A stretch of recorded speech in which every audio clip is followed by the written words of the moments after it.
Hello, everyone. Welcome if you are new to the channel. Welcome back if you love me. I love you too. That's why I'm here. So, one of my beautiful soul sisters and members of the channel was talking to me, and the beginning of January has been intense, to say the least. And I feel like her and I are not the only two feeling that way. So I wanted to do a live to help everybody, all of the signs right now. These are collective messages, guys. So take them as they resonate, flip it, switch it, reverse it, however it makes sense to you as I go through them. But I wanted to get some insight for everyone so that they kind of can stay on path through the transition.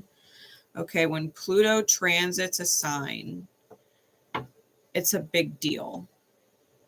It's a really big deal. And they're only going to get to be bigger deals as time goes on, because Pluto is past the point in its elliptical orbit where it is closest to us. It's only going to start getting further away, and the further away it gets, the longer it's going to take to transit a sign. So each milestone with Pluto it's a big deal, okay? And with Pluto transiting into Aqua, in like, I think it's like nine days from tomorrow, so maybe 10 days, it's going to transfer into Aqua. People are really feeling a lot of this last Capricorn cycle come up to be felt and closed out. So there's a lot of reflection on how we did things, on how we've dealt with controlling energies. Capricorn shadow is really restrictive and controlling. It's obsessive. It's the inability to let go. Okay, the shadow of Capricorn. If you think about the Devil card in Tarot, that is essentially what the shadow of Capricorn, which is ruled by Saturn, right, is. And when you put Pluto in there, who is a transformation agent and a malefic, and it has all of these properties that are very scorpionic, right, when we're dealing with past life lessons that haven't healed, and magic and the occult, and sexual energy, and secrets, and jealousy, and karma, and judgment, and all of these things, right? You start putting the two of them together, and it's like a recipe for unhealed relationship wounds, especially because Pluto naturally is, ruled by Scorpio, is the 8th house. That has a lot to do with family and genetic and light codes, right? Scorpio rules the genetics because it rules the sexual gametes and cells, right? It rules the sex cells, and it rules anything that we inherit. It rules legacy. It rules all kinds of stuff.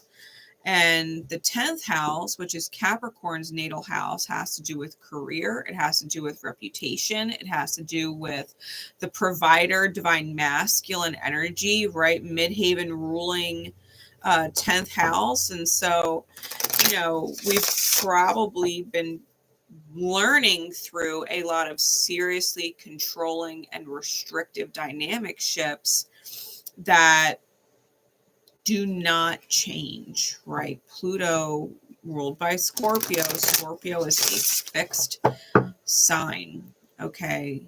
And Capricorn is a cardinal sign, which is leadership. So it's really transforming how we do things in a fixed way, helping us deal with situations and people that do not fucking change, right? To where it would force others to change because the people they're dealing with aren't, right? So lots of dynamics surrounding that kind of energy. And it really does play a role more so in the houses that you have ruled by Capricorn, and the house that you have ruled by Scorpio, right? And where your natal Pluto is, where your natal Saturn is, has been probably the biggest deal over the course of the last 15, give or take, years, right? With Pluto being in Capricorn, we're closing a major cycle. Like, I don't know about y'all, but I'm a Cancer rising, Cancer moon. My moon's at 29 degrees. So when I tell you I had all kinds of emotions flood up that I've had to process through, dealing with Pluto at 29 degrees and complete opposition to my Cancer moon, it's been it has been a process, right? And if you reflect on where Pluto has been, you know, Pluto was transiting through my 7th house of partnerships. And so I've literally dealt with partners who were extremely narcissistic, sociopathic even, you know. So it's been quite a transit. You know, it's definitely changed me in how I look at partnerships, from start to finish, right? And it's created an irreversible change. Who I was then will never be who I am in the future, who I am now, right?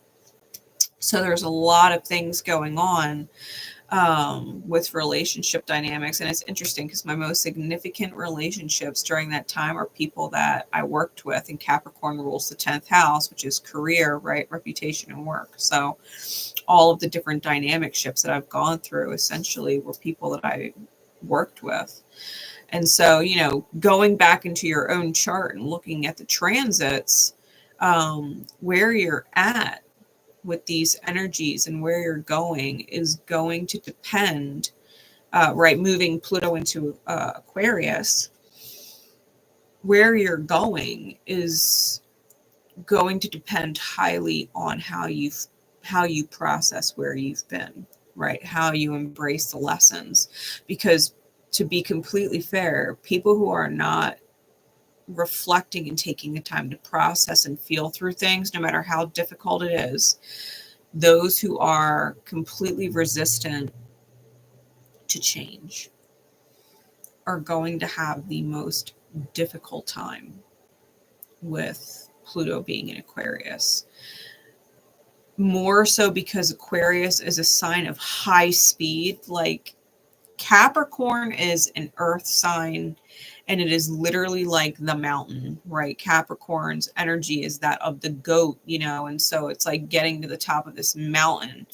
But Aquarius is high speed waves of energy, right, that travel through the air. It's high speed waves. So once Pluto kicks into Aquarius, it's going to be high speed healing for those who have not learned how to love themselves, right? If you think about the star card, she pours, it's Aquarius's card. It's pouring one onto the land and one into the water. And it's a deeply healing, deeply spiritual card that really teaches you how to love the self, right? Aquarian energy as the water bearer is big time into learning how to love the self and learning to love the experience that teaches you to love the self, which can be excruciating if you are resistant, right? Aquarius is a fixed sign, just like Pluto. And so when you put the two of them together, there's a natural resistance, right? There's a natural resistance to change vibration, and yet the change is going to be irreversible by the end. It's going to be extremely fixed by the end. So between now and the end of Pluto's transit in Aqua, anybody who resisted the change this go around will indefinitely be changed by the next one. That's a given. Okay, so you can do it the easy way. You can do it the easy way. You could process through things now and find some gratitude now and shift and make changes now, or you could dig your heels in and get fucking raped across the field by fucking Pluto and Aqua. I mean, that's just the nicest way of putting it, to be completely fair. Especially people who have a natal Pluto in Scorpio. I know y'all's generation is gonna feel it. You want to be on the light side of this energy, I'm telling you right now. Especially because Uranus is going to end up moving into Gemini. And it's going to be trining on all that energy. So if you want to talk about high fucking speed, Aquarian's ruler is Uranus. And it's going to be trining in. So it's going to be taking full advantage of shaking things up, full advantage of radically, randomly shifting things like out of left field. I mean, Uranus is lightning.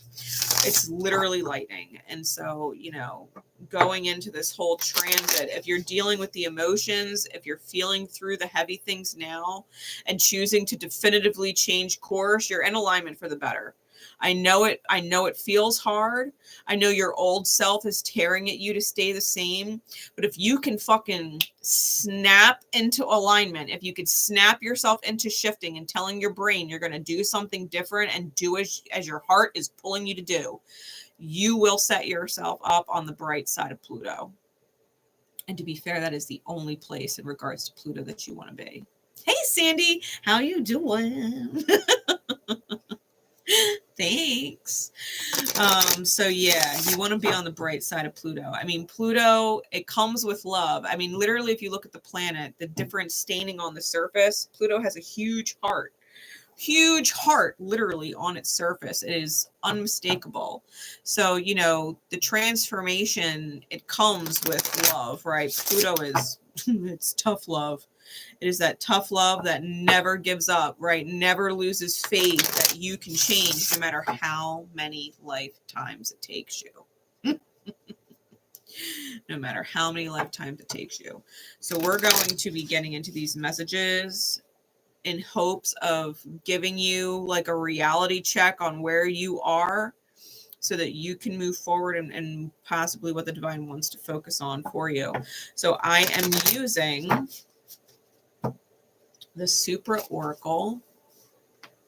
I don't always use this deck, and for good reason. It's a first edition.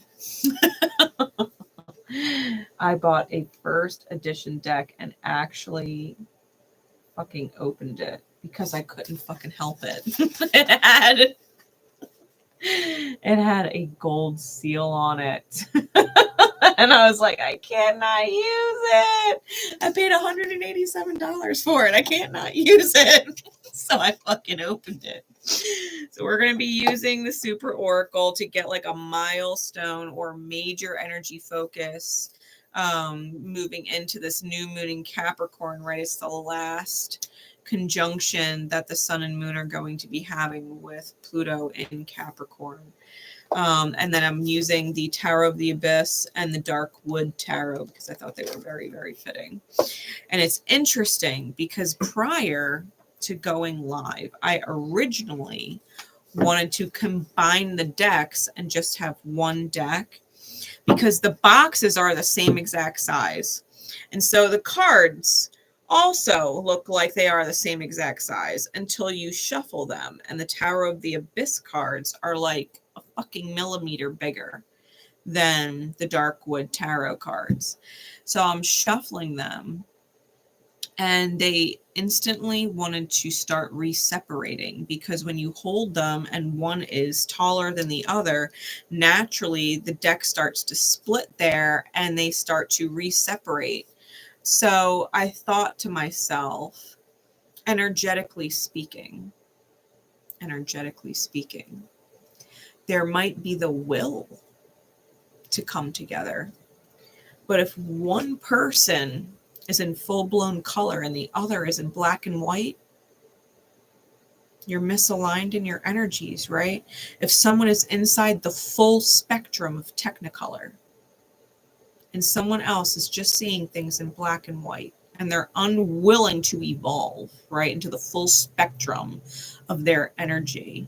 If they're limiting themselves to black and white, they're going to have a really hard time staying in alignment with other people, right? Because like attracts like, right? That's universal law of attraction.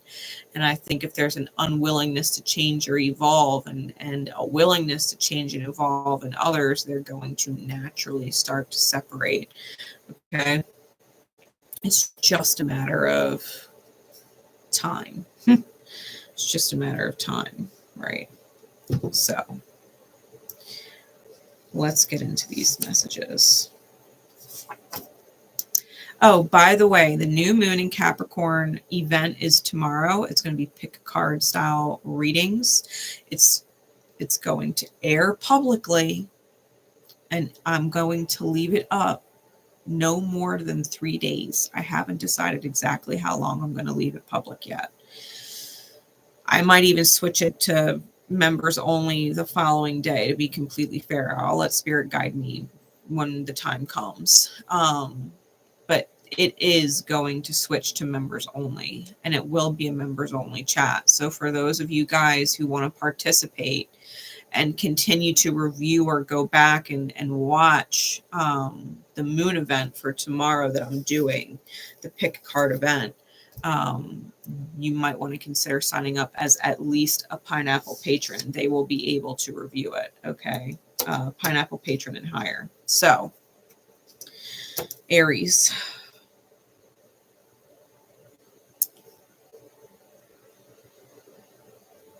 Aries. What's the milestone, please? Arian energy. The house that Aries rules for you. Cross watchers, flip it, switch it, take it as it resonates. Well, you know what else I'm going to do? Let's get the Astro dice out. Just in case you have a different Aries placement, or you have Aries ruling a certain house, or if you have another major in your big three and you're cross watching for Aries. We've got Virgo, South Node, and 4th house. Okay, so if you have a major Virgo placement, you have South Node in Aries or Aries in the 4th house, this reading's also going to be specific for you. Okay, what's going on? What's the milestone, please, Spirit? Intuition.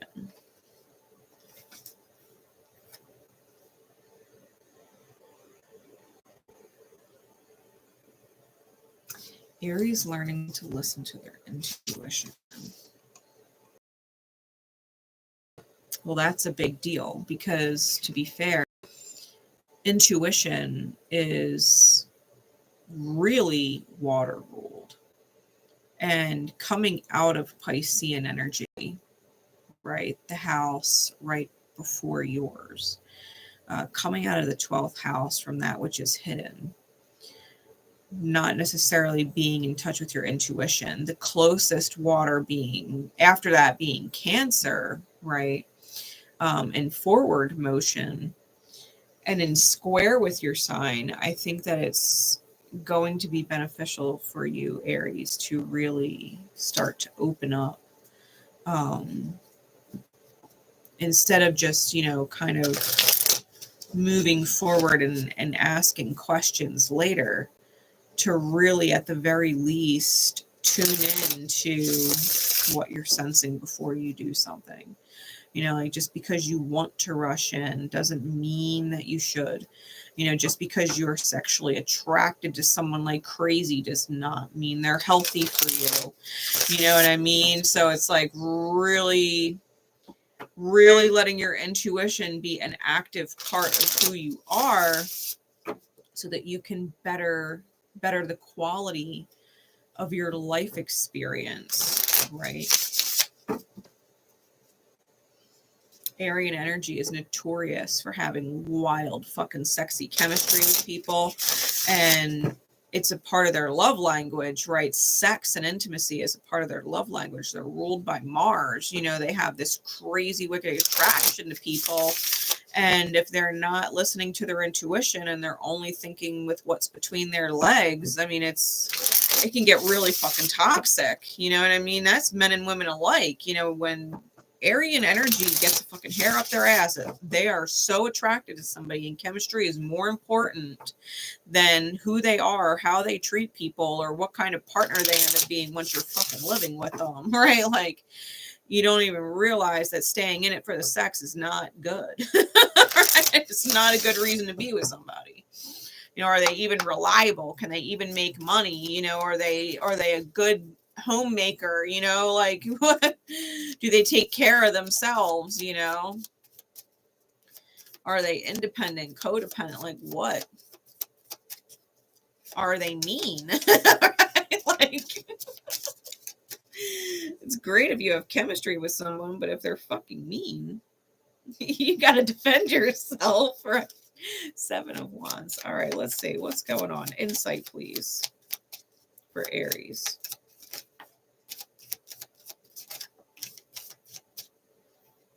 Yeah, you're having a hard time. Death card in reverse with the Ace of Wands. Sexual energy. Moving forward. So the divine is going to move you forward. Major move you forward. 8 of Cups, Chariot, and the 6 of Swords. Back to back to back to back. Yeah, if you don't want to move away from a connection that you've got crazy chemistry with, but it's toxic as hell, the universe is going to rip it from you. It's going to rip it from you, and you're going to have to apologize to yourself for missing out on other opportunities with people who are actually nurturing you and providing for you things that whoever you couldn't let go of wasn't capable of.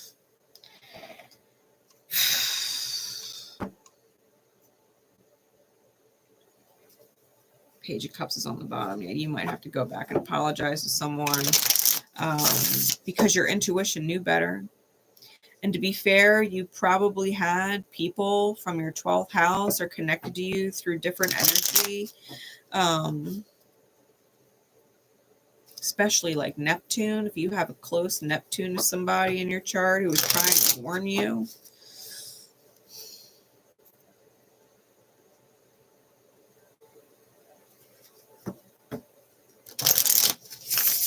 I feel like that's an I told you so moment. Clarities, please. And they might not say I told you so, but you might have to humbly accept the fact that you were told so. Yeah, you're not moving despite the fact that you feel trapped or that someone else feels trapped. The 5 of Swords here, clarifying the Death card. He's looking at a butterfly trapped in a jar. He's holding the lid on. That's the mind, right? The masculine energy is the mind.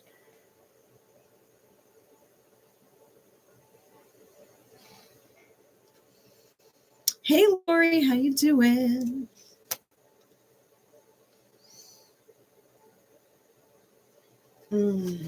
Yeah, I think it's a what feels like a twin flame connection. We got the 4 of Wands on the Ace of Wands.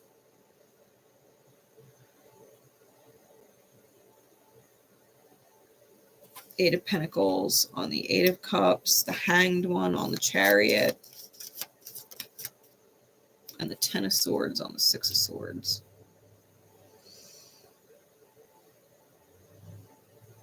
Your mind is betraying you. Your heart wants to move away and your mind is betraying you. And that's the problem. You're not listening to your intuition. The intuition is the feminine principle. That's the feminine. The feminine is intuitive. Your mind is like hanging on for dear life. Like, please, please don't leave this person. Please don't move forward. The feminine's like, no, I want to move forward. Like, not doing this anymore, right? And someone else's heart space probably doesn't want you to leave, especially if they're benefiting from you. If they're feeding off of the emotional energy that you're giving them, right?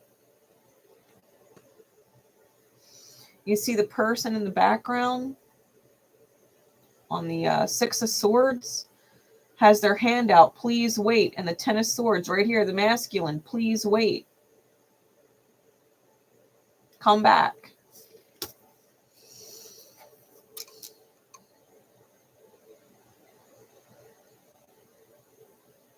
That is some painful shit. You can't let go. This is like the divine is trying to help you see the higher perspective, right? We've got the Chariot with the Hanged One. We've got all this eagle energy.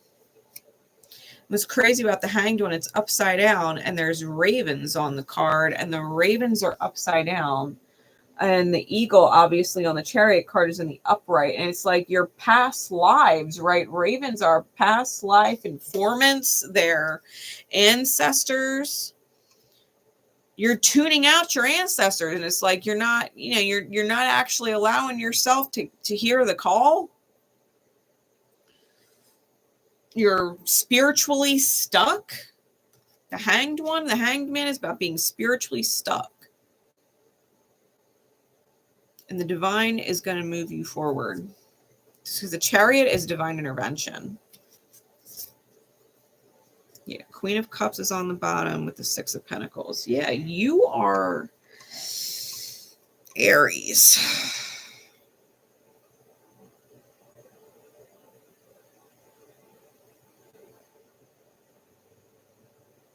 The Six of Pentacles with that Queen of Cups.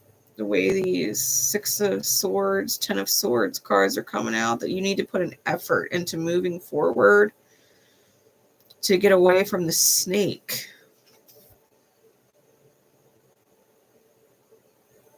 Trying to keep it bottled up and make it yours. It's desperate. It's actually coming across desperate. It's not attractive at all. It's coming across super needy. It is coming off like an addiction, like an obsession.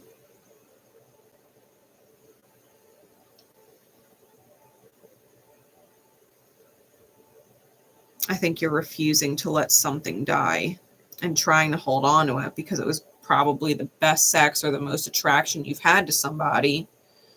Like everything about them turns you on.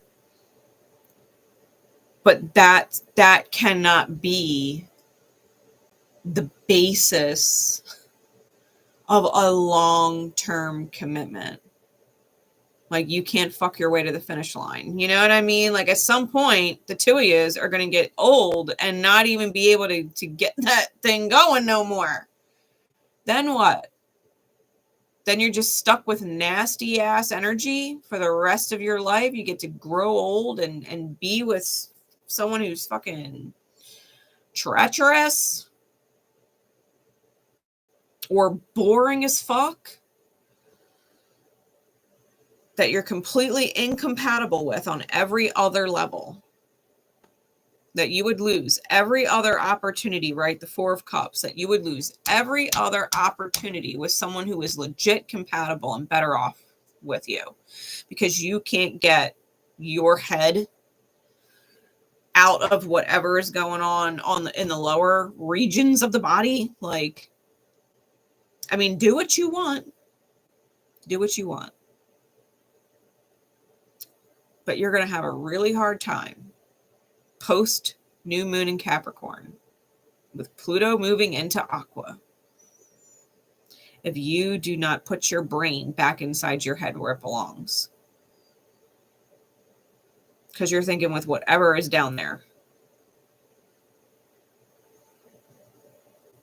It's like all that matters. And Spirit's like, do you not hear what the fuck your heart space is saying? Like, do you not hear how frustrated you are? Do you not feel anything at all except this crazy obsessive sex drive? That you can't shut the fuck up. That voice, that sex drive is more important, right? That lust is more important than everything else. That the sexual attraction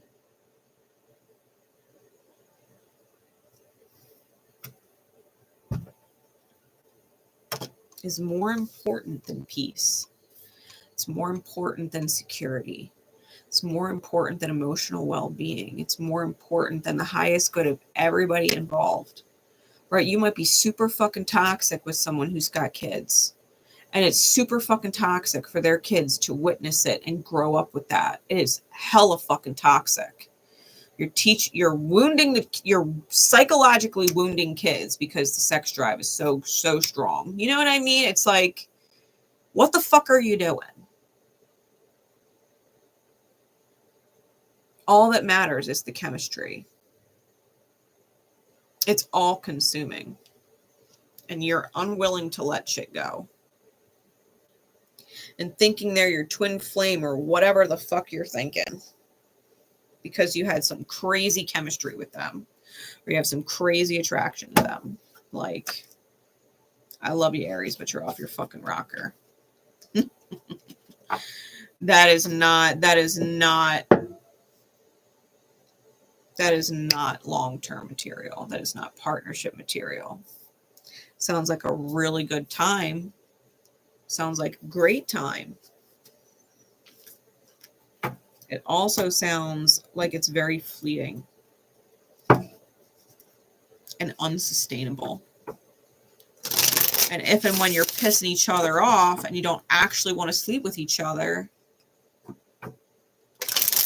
or you're having fucking angry makeup sex, or you're treating your person like all they're good for is sex, and if they're not giving you sex, then you're treating them like trash or something, like that's got to stop. You can't use sex as a weapon either. It is not healthy. It's not healthy. That is the biggest thing that you probably got to reflect on over the past however many years, right? That you've had Pluto and Capricorn, you know, squaring on your sign. You've been letting your obsessions, right? Your sexual obsessions take the lead. And it's probably been screwing you like crazy. Pluto squares to your house.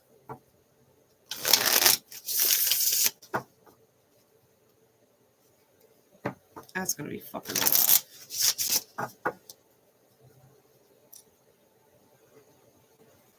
That's fucking rough.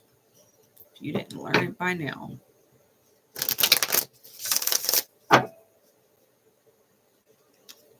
Aquarius is going to be squaring your money houses next. You didn't learn that lesson. You attached yourself to somebody for sexual reasons, for chemistry, lust reasons. And you can't let it go. Pluto and Aqua is going to hit your money houses.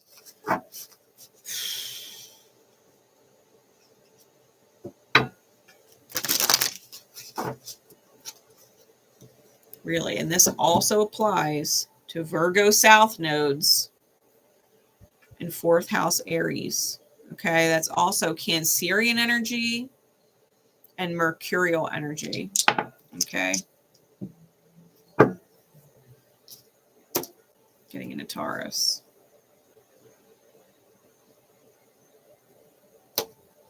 Getting into Taurus.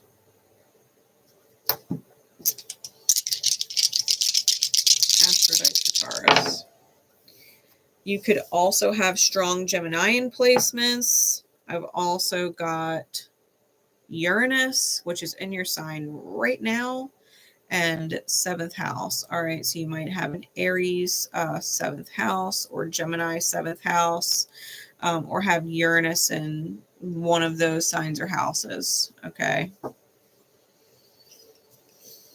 In addition to whatever Taurian energy has got you watching this reading. Okay. What's the focus, please, Spirit?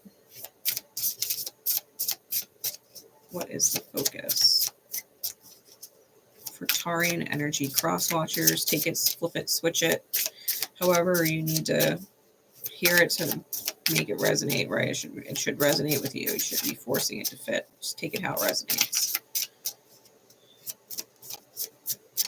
What's the milestone energy, please, for Taurus? We've got thinking and silence, which immediately gives me rumination. ruminating on things, having the wheels in your mind spin on things, doing lots and lots and lots of thinking, but not necessarily acting on anything or speaking on anything.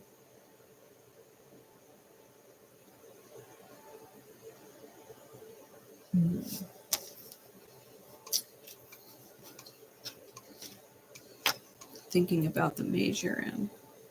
Maybe Taurus.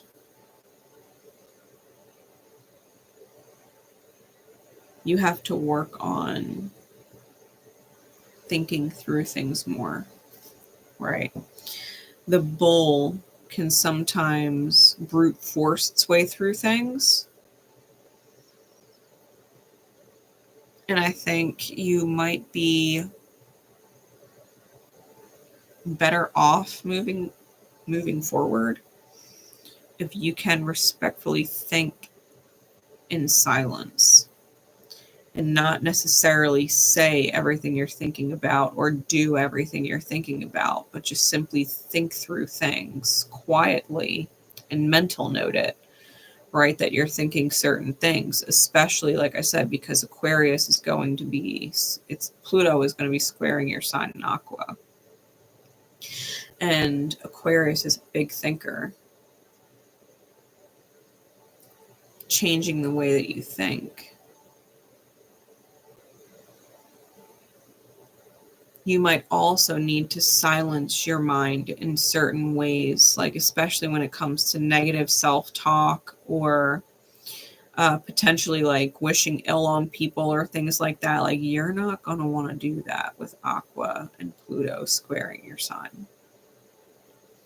Especially because we got Gemini out here, and Gemini is a communicator. Literally rules the third house of communication.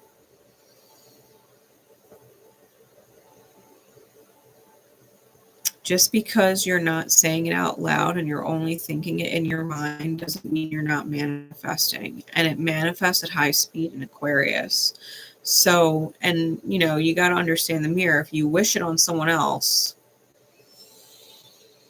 you're wishing it on yourself. Okay? You are wishing it on yourself. So you might really need to get control of your thoughts and start to retrain your mind to think differently, right?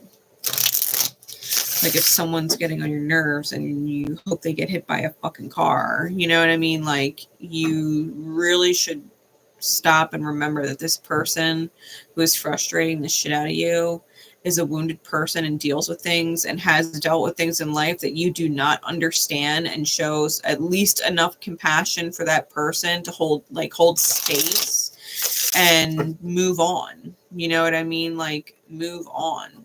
If you can't get away from that person in a certain arena like work, then that might be the universe saying, if you really can't fucking stand this person and they're pushing you to have horrible thoughts and put out horrible energy,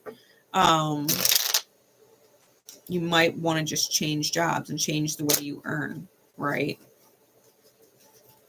Instead of going there inside your thoughts. Because the other house that's challenging you is Scorpio, and Scorpio rules magic, and this is like word magic. So just because you're thinking it in your head doesn't mean you're not willing something into manifestation. This is owning, self-responsibility, right? Insight for Taurus, please.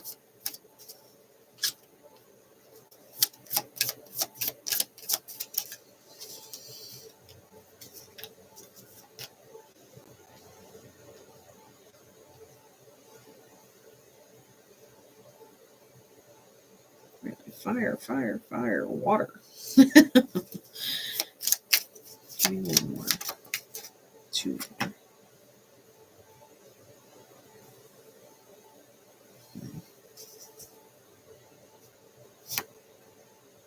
Strength and justice, top and bottom. We got the Eight of Wands with the Knight of Wands, the Sun card, the Hanged Man, the Hermit, and the Four of Pentacles with the Strength card and the Justice card. Got more major arcana with that deck than we do minors.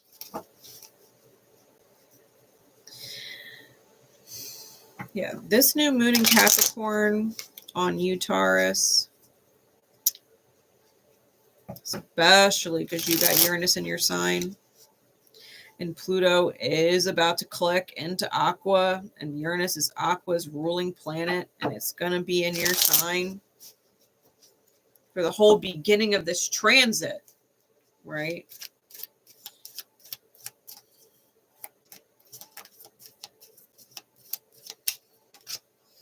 I feel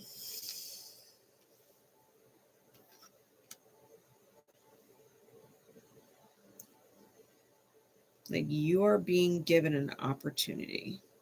You're getting this intuitive nudge from Spirit to really think about making the things that you believe are mountains in your life, huge challenges in your life, and realizing how insignificant they are. Like, it is not fucking important. It's not important.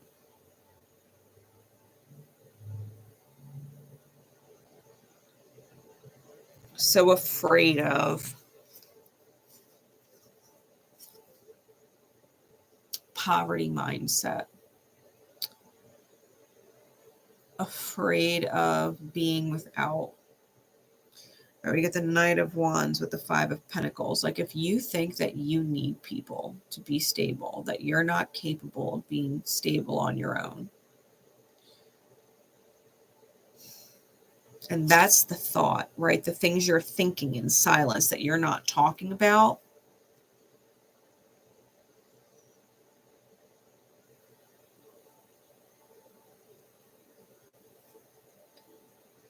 You could potentially lose the manifestation, because we got the Sun card here with the Ace of Cups. That's a big deal. Like, when you're in your light, Taurus, and you believe that you can achieve anything, and you start setting goals, and you're like, fuck it, I want to get a house, or fuck it, I want to get a new house, I want to upgrade my house, I want a bigger house, right? Or I want to live in a certain area that's more peaceful, or whatever, more beautiful. I want to live in XYZ. I want to be self-sustaining, right? If you have those thoughts and you have set goals and you're thinking them in silence, and you're not necessarily telling anybody, you're just making moves, right? You're doing what you got to do, and you're making moves. I think you will be more than capable of manifesting what it is you want to manifest. But if you have a negative spin on your thoughts, and you're thinking about, well, I need to stay with this person, because if I'm not with this person, I can't do this, or if you're indulging in shit, because the shadow of Taurus is indulgent, you could absolutely end up Hanged Man with the Five of Cups. Like, that's the other side of it. You can go the Sun Ace of Cups route, or the Hanged Man Five of Cups route. It's all a matter of your thoughts. The things you think about in silence that you're not talking about with other people. Like, if you think that you have to stay with this person because you depend on them for this, well, then you're absolutely going to be stuck with that person depending on them. If you think that you need certain people or need certain friends, or you'll have no one. Well, if I don't have my friends, I got no one. Who cares? Like, that's the thing. Like, Spirit's asking you to, like, you're making something a big deal. I can't not have my friends. I can't not go out. Spirit said, Taurus, motherfucker, listen. If you need to buy your own fucking house to get out of some codependent dynamic ship, right? You need to get out and be stable. Any good, worthwhile friend you have is going to understand why the fuck you're not going out for a solid year or two. Because, like I said, Uranus, Aquarius, it's high speed. You can manifest it no problem with the right thoughts. My friends, the ones that matter, they'll be there for me in a couple years. They'll be there for me in a year or two. I got to work my ass off right now. I'm gonna be tired. I can't be drinking. I can't be smoking. I can't be XYZ. I got to bunker down and really, really get in on what I want to manifest. I know I can do it. I know I can. I just need to do this and knock it out. Well, you can and you will, and that's what will happen if that's the mindset you're in. If you think that, you know, you can't get your own house because you need this person right now and you're still going out with friends and blowing money, or you're still doing whatever, you know, well, what are the odds of you actually getting out of your situation then?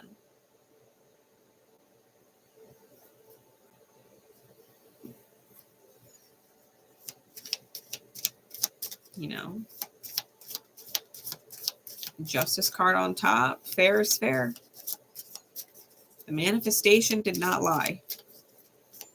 Whatever you end up with, whatever the result is, it's the result for a reason. The universe didn't screw you over. It gave you what you deserved with your own fucking energy and will. Like the Strength card, that's Leo energy. That's willpower.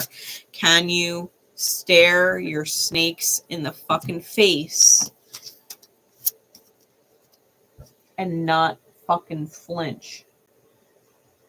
Like, yeah, I know you're there. Yeah, I know I got this addiction. Yeah, I know I got this wound. Yeah, I know I have this mentality, and I'm going to fucking stare it down and I'm going to move forward. 6 of Wands is under that. Right? Chiron, 9 of Wands is under that. It's calling you. Chiron, that energy that makes you feel like a fucking clown, like a fool, is begging you, like, come on, flinch, give in to your demons, give in, and you've got to move forward despite the fact that you're surrounded by crocodiles, snakes, and you've got this nasty character. Like, come on, you know you want to dive into your addictions, you know you want to dive into your indulgences, you know you do.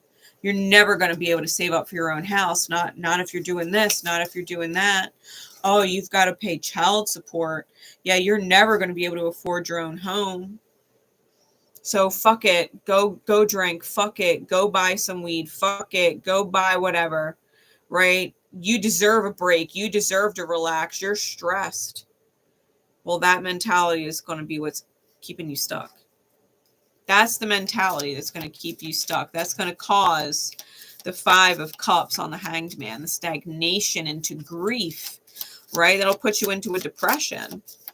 In your Hermit energy, you're going to get real in touch with yourself. We got the Hermit with the King of Cups here.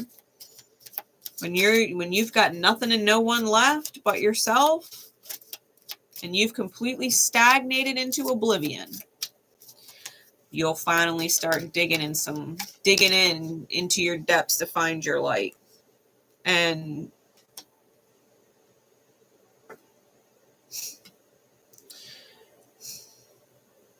you're going to need to move forward in your strength and apologize to yourself anyway. You're going to need to hold tight. You're going to need to hold on tight, because Spirit will rock the boat. It'll rock the boat. I got the 6 of Pentacles on bottom and the Knight of Pentacles on top. You're gonna have someone who is willing to hand, out, help pull you up, but they're gonna be slow coming in. You're gonna suffer at the bottom type thing for a while. I mean, Taurus is a slow moving earth energy fixed sign. So if you want to be wicked stubborn and be like a rock and sink to the bottom, Pluto's deep. Might be a while before someone goes down there and finds you and says, hey, can I help pick you up? Might be a while. Pluto makes long transits. Could be 20 fucking years before you get the hell out of wherever you're in. Given you can change your mind at any time. You can change your thoughts at any time. But by the time the Pluto and Aquarius transit is done, 20 years from now, the universe is going to make fucking sure you changed your fucking mind and how you think, right? It's going to change your fucking mind by the time it's done. So you could resist it all the way, and I guarantee you'll be fucking miserable. Or you can pick yourself up by your fucking bootstraps and get stepping. Get motivated. Right? Get motivated. Especially if y'all got wounding like Chiron, right? That 9 of Wands. If you got Chiron and Taurus.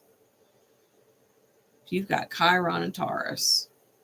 And Pluto's about to go into Aqua. Oh, honey. You are not keeping that soul scar. That martyrdom, that self-sacrifice that you do for other people to your own detriment, that you indulge over because they stress you out. That's the typical scenario is, well, I stay because they need me, but because they need me and I stay, I'm so stressed. So I got to drink or I got to smoke or I got to fill in the blank. Right. And it's like, okay, so you're making no progress. You're in a situation that you don't want to be in. It's stressing you out to the point that you're in detrimental behavior. Right. And you're giving all of your energy to somebody else who needs you, but isn't actually making your life better. Yeah. Spirit said that has to fucking change. Nimrod. Like, the fuck? The fuck? No, you can't keep doing that and think it's honorable. Fucking. My father would have called you a stunad. Fucking stunad.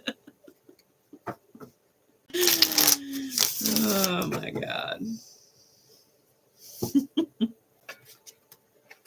That's what you're working on, Taurus. That is what you're working on.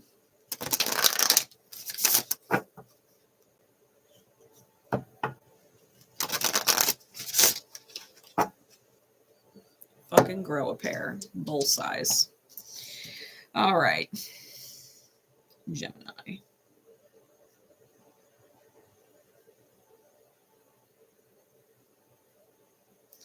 Gemini energy. What other placements could we be working with? We've got Aquarius, Mercury, and 5th house.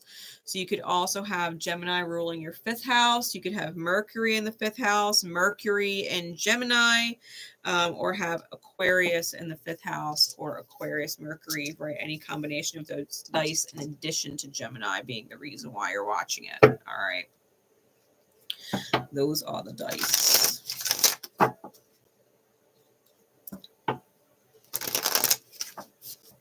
Could be Virgo too, to be fair, because Mercury is also Virgo. So Mercury and Gemini are Virgo. 5th house and Aqua. Spirit, what is the overall energy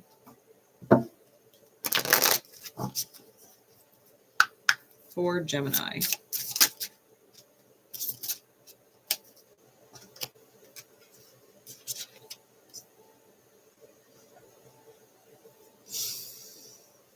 Interesting.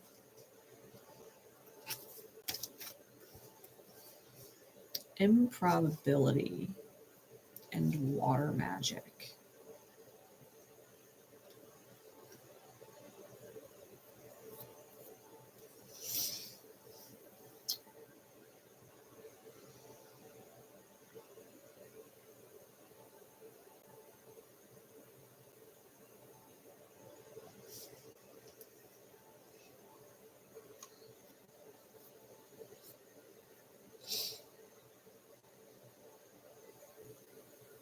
Gemini,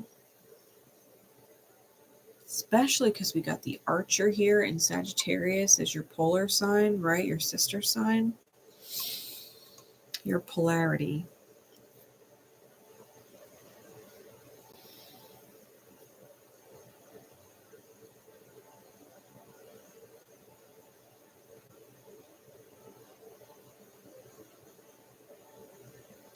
I think the biggest thing that you're going to be learning coming into this new energy, right? Once we go through this new moon in Capricorn and land on the other side of Pluto and Aqua,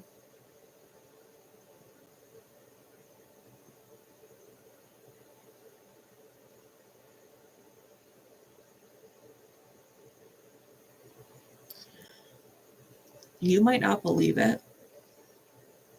You might not believe it, right? Improbability, what are the odds, right? But if you shoot for the moon, you might just hit the stars, and the stars are healing, right? When we think about that phrase, right? Shoot for the moon, and if you miss, you might hit the stars. Shooting for the moon is the direction that you are intuitively being pulled, where your emotions are pulling you. That's the water. And if you aim for your emotions and follow what you're feeling, you might just hit the stars. And the stars are the magic. It's the healing.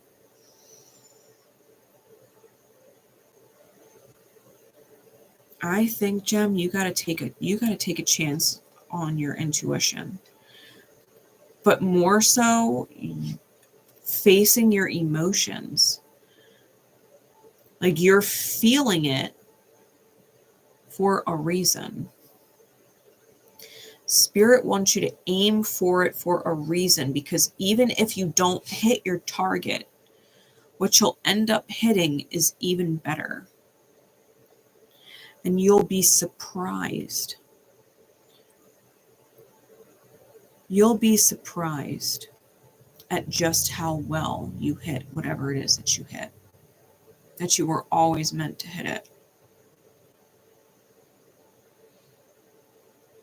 Like, that's the thing about Gemini, like Sag being your sister sign, right?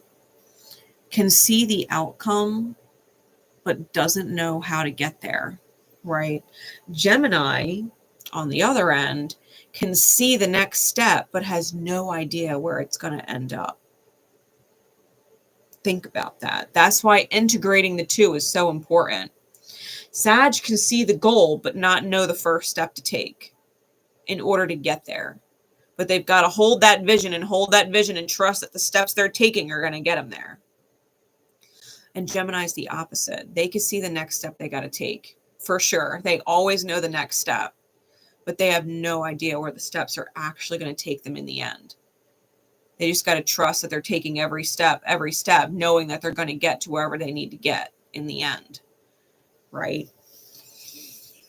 I think you really got to trust your gut and let your feelings kind of guide you forward, because that's where the magic happens. I think you could look at the reality for what it is, which is Gemini's forte, right? Play to your own strengths.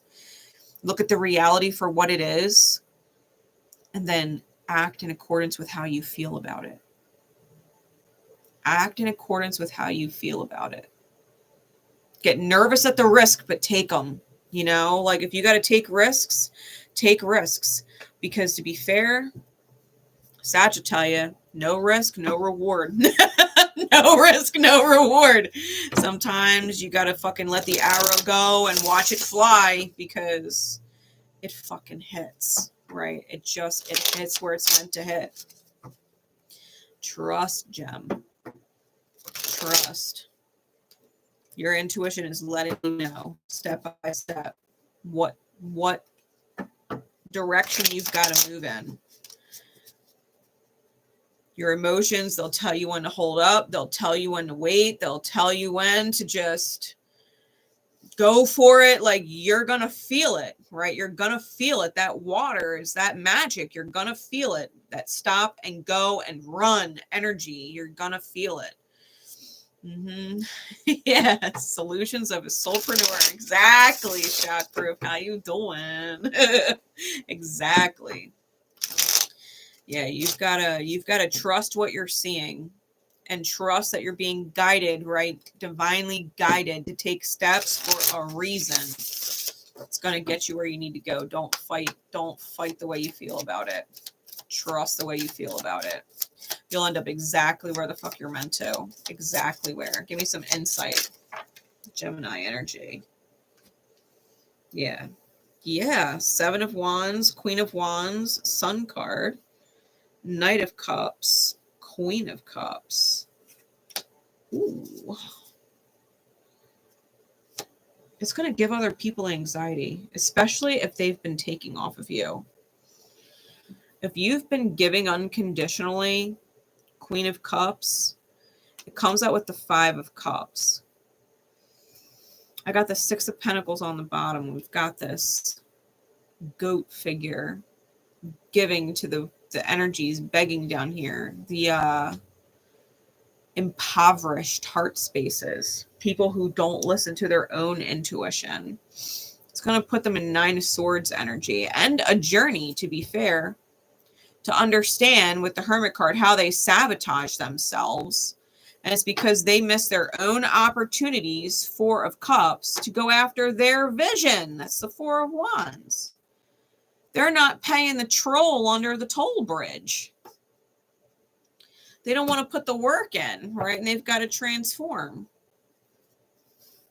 If you start following your feelings and you start aligning with your high self, you're going to leave some very, very codependent, needy people behind. And that's okay, because the only way they're going to learn, the only way they're going to fucking learn is if you stop doing it for them.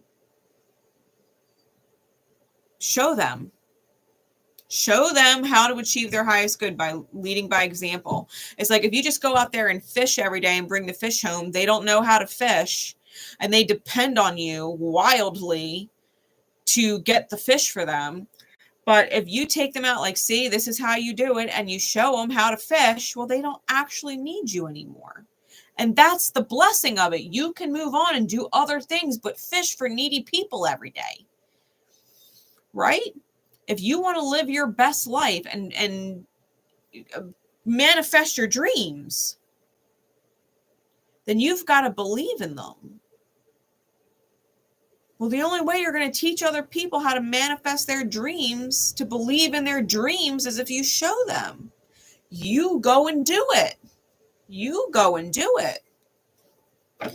You will succeed. And in the process, they will have to do the same. And that is the blessings of the ripple, right? That's the blessings of the divine. So whatever you're doing, like 7 of Wands, defending yourself, I feel like you got people, honestly, God, Gem, I feel like you got people all around you that really do want your energy. Yeah, they're going to have a rude awakening. That comes out clarified by the Tower. Queen of Wands, Knight of Pentacles. Your heart's been desiring this for a long time. You've been wanting it so bad for a long time. Yeah, and you're done. You're done identifying the Sun card with the 5 of Pentacles. There's no justice. Yeah.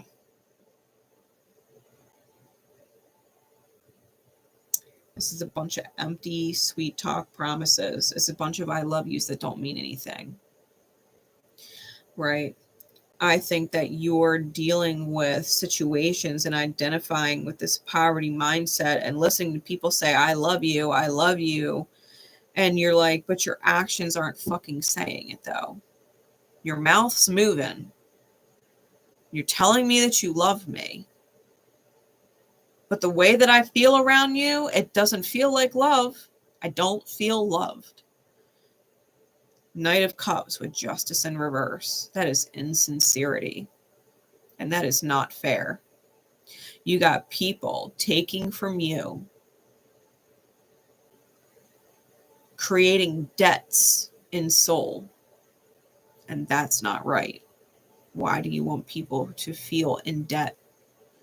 To feel guilty for taking? Like if you think about it, you know, if our souls get weighed at the end of our lifetime on the scales against a feather, like their soul's going to be heavy. They feel like they owe. They feel like they didn't do what they came here to do because they didn't. And to be fair, yours is going to be heavy too. With regret. Because you never moved forward and went after the impossible. You never proved that impossible is I'm possible, right? You've got this I'm possible mission with Pluto moving into Aquarius. I'm possible. I think the idea of staying where you're at gives you fucking nightmares. And you know that if you leave, people are going to be needy as hell. They're not going to go without a fight either. How could you? I love you. I care about you. What about all that we've built? What about all the history? What about all the labels? Like,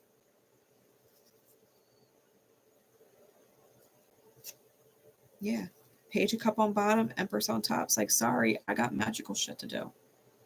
I got a magical vision that I want to receive, and I can't fucking receive it. I can't experience it if I don't shine. And I got to show you how to shine, because you'll never shine either if I don't show you.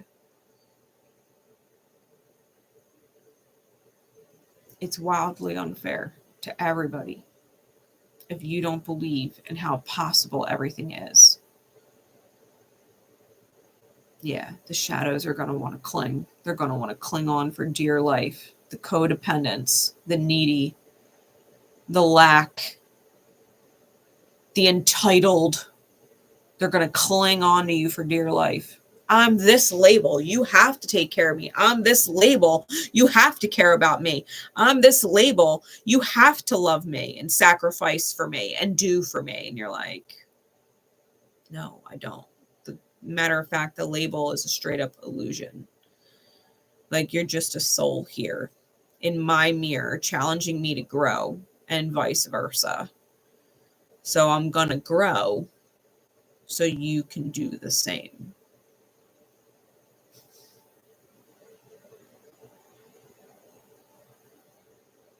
Yeah, you're gonna have people clinging, Gem. To be fair, your demons are going to be right there with them, because they are essentially the manifestation of your own demons. Like, why do you have people clinging on to you that are codependent in some which way, shape, or form? Are they codependent on you financially because they're unwilling to work hard or work at all? Do you have people dependent on you for respect because they're not respectable, but the label says you have to respect me, right? Parents are great with that one. You have to respect me. I'm your mother. I'm your father. I'm your grandmother. You have to respect me. You're not respectable, though. I don't care what label you hold. You are not respectable. If you don't treat me with respect, why would I treat you with respect? It's not something you demand. It's something you earn.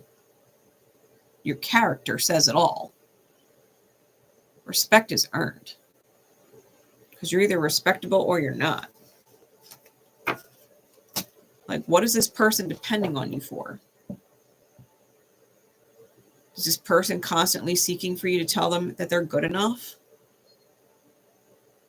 To accept them as they are, no matter how shitty they get, to tell them that they're acceptable? It's all right. You constantly fuck up, but I still love you. It's okay. It's okay. I still love you. I'll take care of you. You're a fuck up. It's okay. Someone needs to love you. No, you need to stop fucking up. Point blank period. You need to stop fucking up. You need to get your head out your ass and stop fucking up. I'm not going to sit here and take care of this. That's not fair. That's not fair. You know? People depending on others for a certain lifestyle, but not fucking earning it.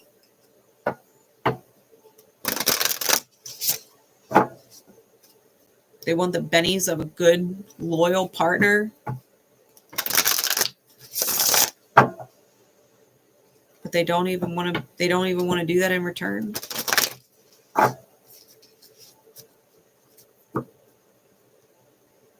They want a hard-working partner. They don't want to put in the work in return.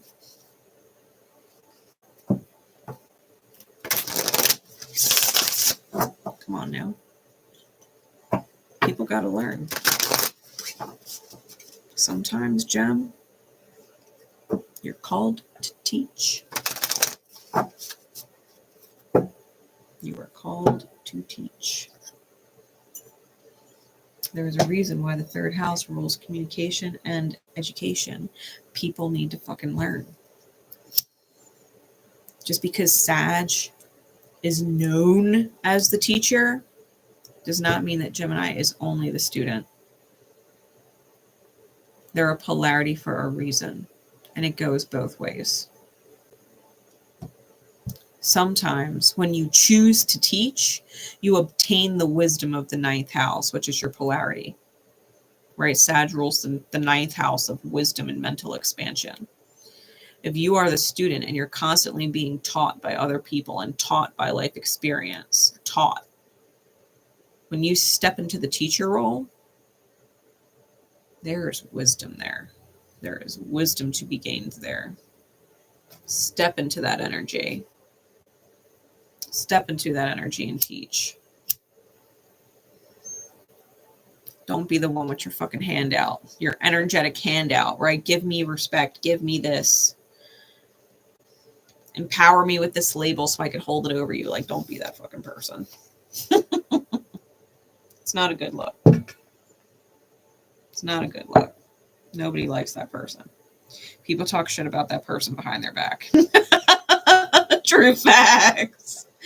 True facts. People talk shit about that person.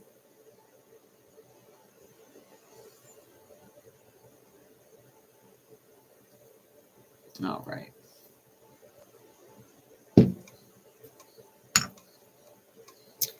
Cancer. I love that timestamp.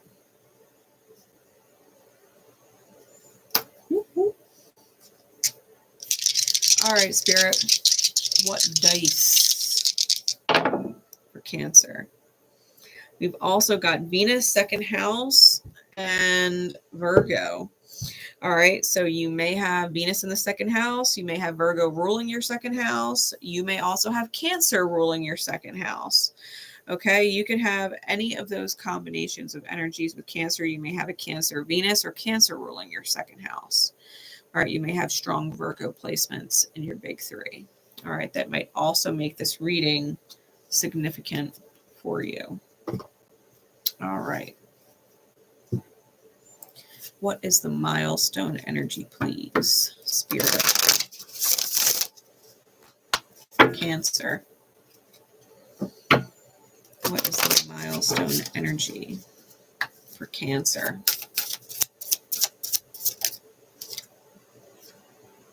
Spirit.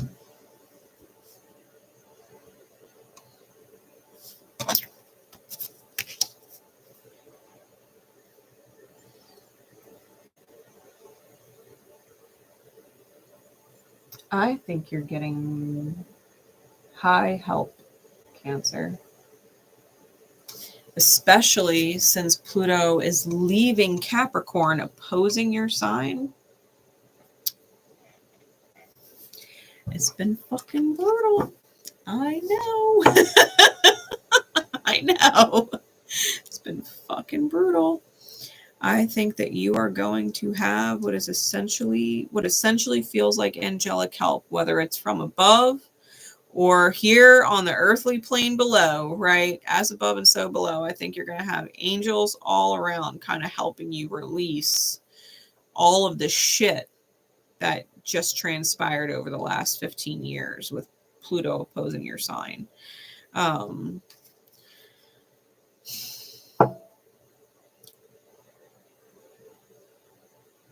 I think you're gonna be getting some miracles with that one. I think that you yourself may even be getting your wings, so to speak. Right? That you've kind of graduated into Earth Angel territory. I definitely feel like you got guardian angels, though. I think they're major helping you, and not just like a spiritual team making things work, helping you out in the background, aligning stuff, but actual earth angels. Like you're going to be meeting and connecting with certain people that really help you move forward. Insight, please.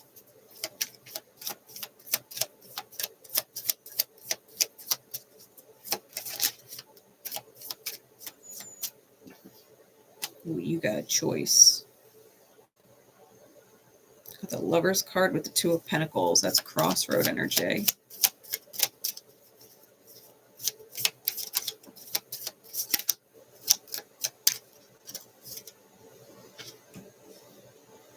Temperance energy. And the Two of Wands. Really, lots of choice cards. That's crossroads. 3 times over in alchemy.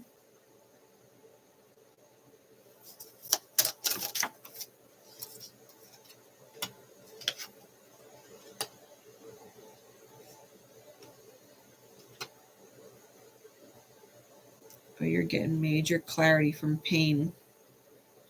The 3 of Swords came out, so I shuffled and asked Spirit what that was about. Yeah, we got the Empress on the bottom. 5 of Pentacles on top. You've been through some shit, Cancer. I think that Spirit, whether you realize it or not, has left a hoard for you on a snowy day. I think that Spirit has left a hoard, a treasure. If you've been traveling through the icy snow of an experience and it's been fucking brutal and it's been cold and there hasn't been the kind of warmth that you love, I think you're going to be receiving. I think you're going to be receiving with that Empress on the bottom. I think things are going to start being communicated to you like fucking fire. All right, we got the Knight of Swords with the Chariot card. That's high-speed communication coming in, divine communication coming in, where you've been blind or you've been mentally tied up. I think that literally fortune's going to change, turn, and you're going to have an opportunity to seize your heart's truth, manifest what it is that you want. You're going to manifest what it is that you want. You're going to be in your Emperor mode. It's like mastering the devil. It's like mastering the devil energy and turning into the Emperor.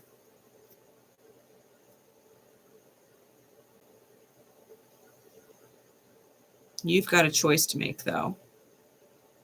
That's clear. Because you desire the Queen of Wands, justice.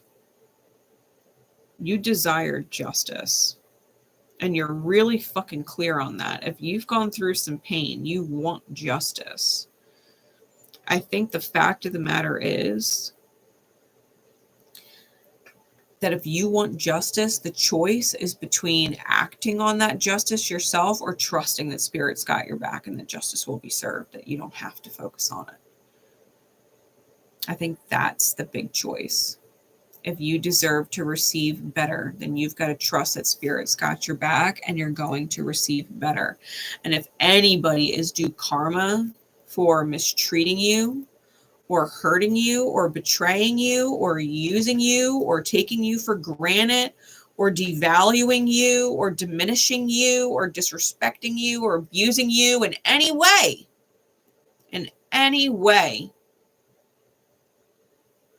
if someone fucking hurt you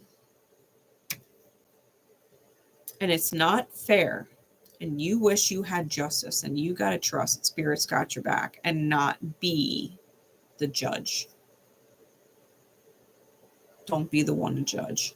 Don't be the one to make that ruling. Don't be the one that says you've got to be the judge, the jury, and the executioner. You experienced whatever it was, whatever spiritual crime that it was, whatever injustice it was, you took it. You took it. You've got to hand it over to the divine and let the divine rule on it and let the divine execute whatever it is that is fair, and trust. Trust that you don't have to participate in that at all. You just need to continue on with whatever it is that you're doing, wherever it is that you're guided to be, whoever you're guided to be with, and let the universe work it out. Let the universe work it out. It will, if it's punishable, that they in soul would choose to punish themselves on some level for what they did. And they do, or you wouldn't be feeling that way, because we're all connected, are we not? If you feel like it's unfair and it deserves to be rectified in some way, it's because a part of their soul feels it too, or you wouldn't feel that way. And if their soul feels that way, what's going to happen? If that's in their energy, if that's the vibration they're putting out, conscious or subconscious, unconscious, they're going to manifest it. Let it ride out. Trust that if you feel that way, Spirit's got it. Spirit's got it. Spirit already knows. If you dealt with fuckery, already knows. It is working on a way to alchemize it, to heal it right now already. Spirit is working on it. Like, you do not have to make a deal with the devil kind of thing and take it into your own hands. Like, you really do not. Yeah, because I think if you choose that route, to take it into your own hands and make a deal with the devil, that you don't give yourself the time, the spiritual pause, I think you're going to end up in a deal of conflict. I think you're going to end up conflicted inside your inner world yourself. Because right now you're not conflicted in that, you know that you didn't do anything wrong, or your heart was in the right place every step of the way, right? You did not act out of alignment or betray your better self. You acted in high alignment with your high self. But if you push forward, that's outside of your nature. And I think you would leave yourself in a conflicted state. And if you're conflicted,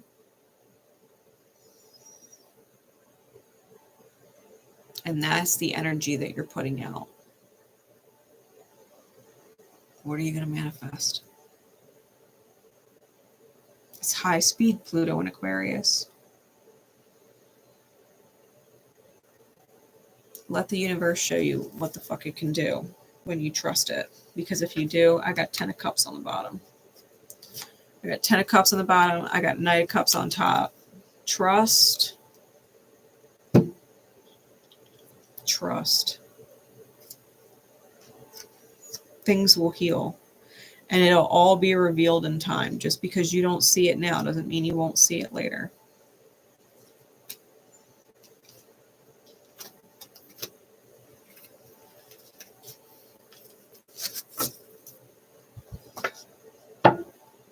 Yeah, I think you got Spirit working with you.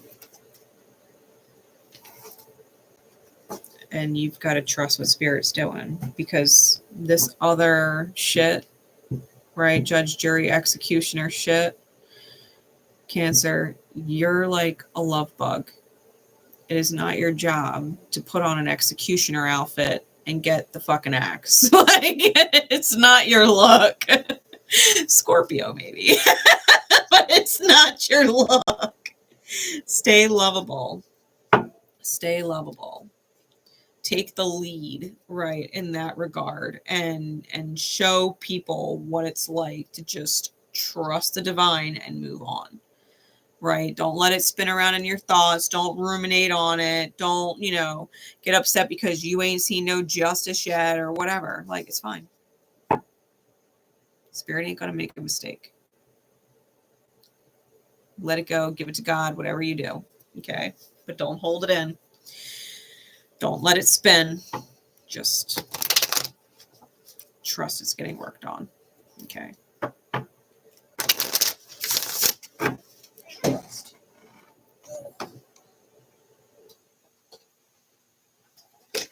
Okay. Leo.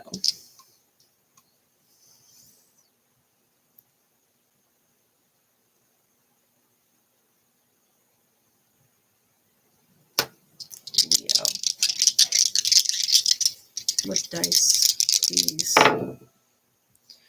In addition to Leo being in your big three, you may also have Taurus in your big three.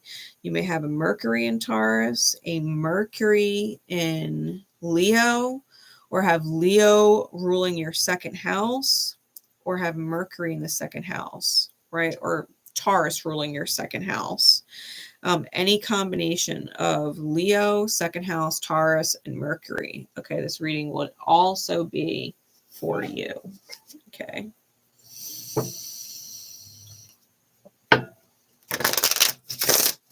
So what's the milestone energy, please?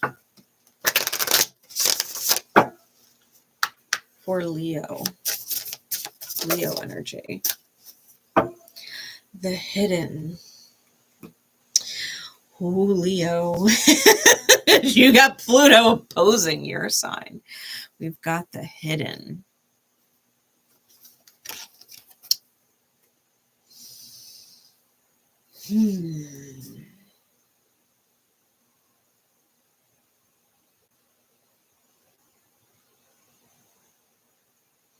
We've got the hidden.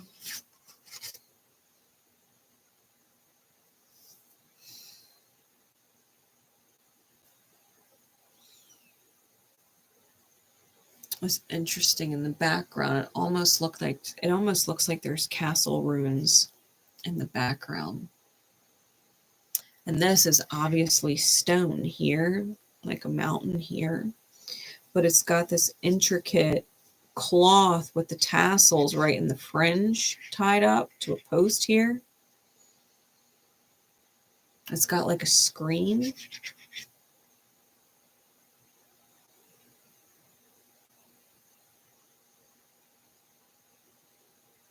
The hidden.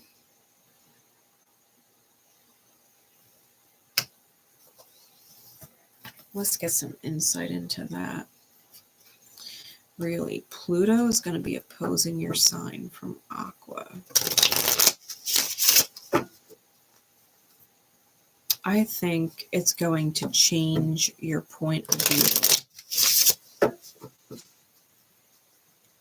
I think if there's been a valuable perspective that you've kind of laid to waste, that might be getting resurrected with Pluto.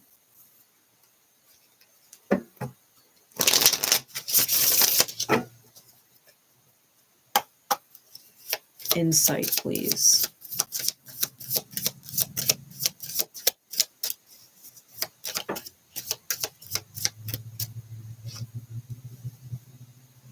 Oh, we got the Ace of Cups.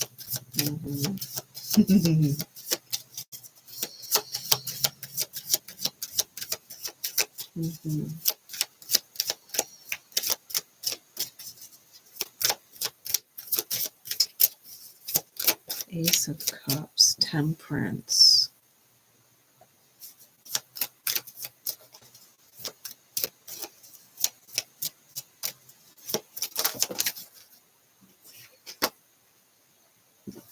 I've got a story here.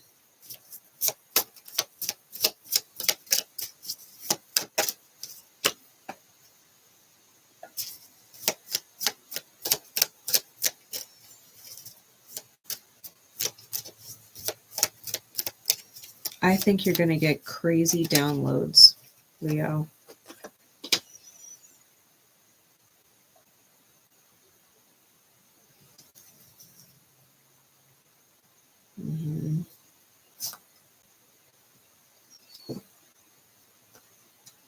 I think you're going to get crazy downloads about who you can trust and who you can't.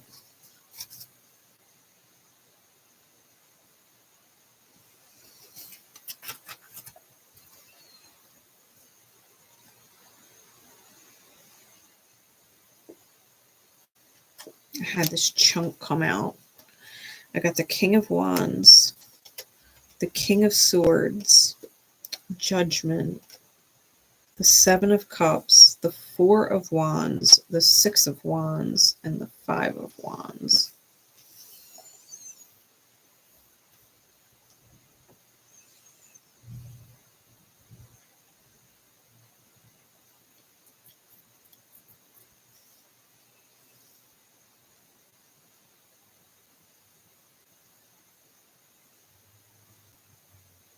I think if you're torn between two people,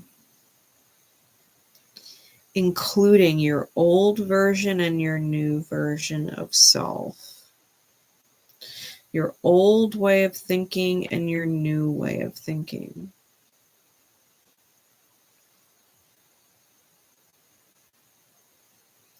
and you've got people with their opinions flying around, distracting you.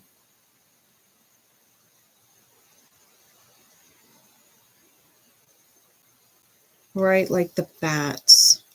You've got people in your psychic space. Because bats, right, they use that echolocation. They're creatures of the night, right? They're nocturnal.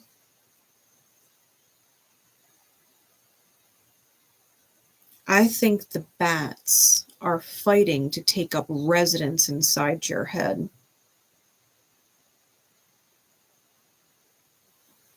And you've got to be able to hold your vision and claim that victory.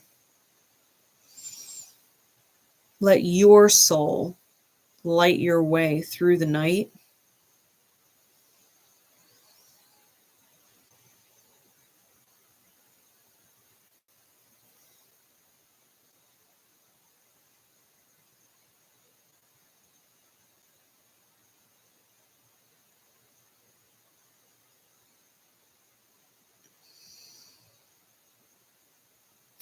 Because this could be like a heroic Lord of the Rings type story. Because it's going to be long. And there's going to be obstacles. There's going to be all kinds of enemies along the path. All kinds. And you're either going to finish out this cycle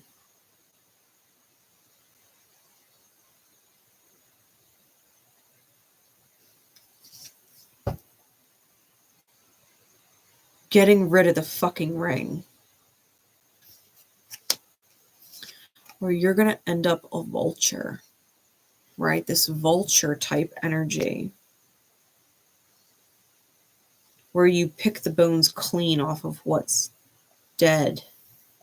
It's not what you wanted.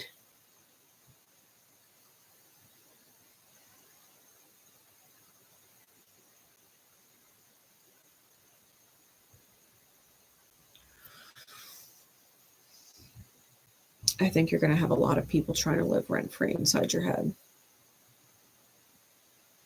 You've got to be able to reclaim your mental space, right? Because we're talking about the hidden here.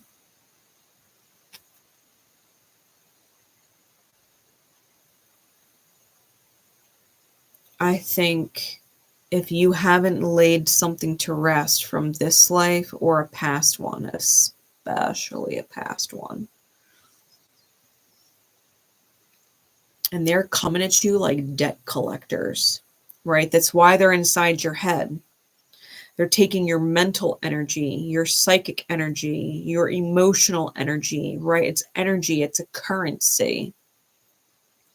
Your mental time and space is a currency. They're trying to take your energy. You've got people coming at you like debt collectors from past lives. But that life's done. I always give the analogy when I talk like this, like when a company goes bankrupt and they close, they're done. You don't still owe the company. Whatever you owed them is done now. It's disappeared. It's gone. The company does not exist anymore. Pay who? Pay who? Right? If a store like Radio Shack completely fucking disappeared, or Blockbuster completely disappeared, the company shut down. They shut down. They don't exist anymore.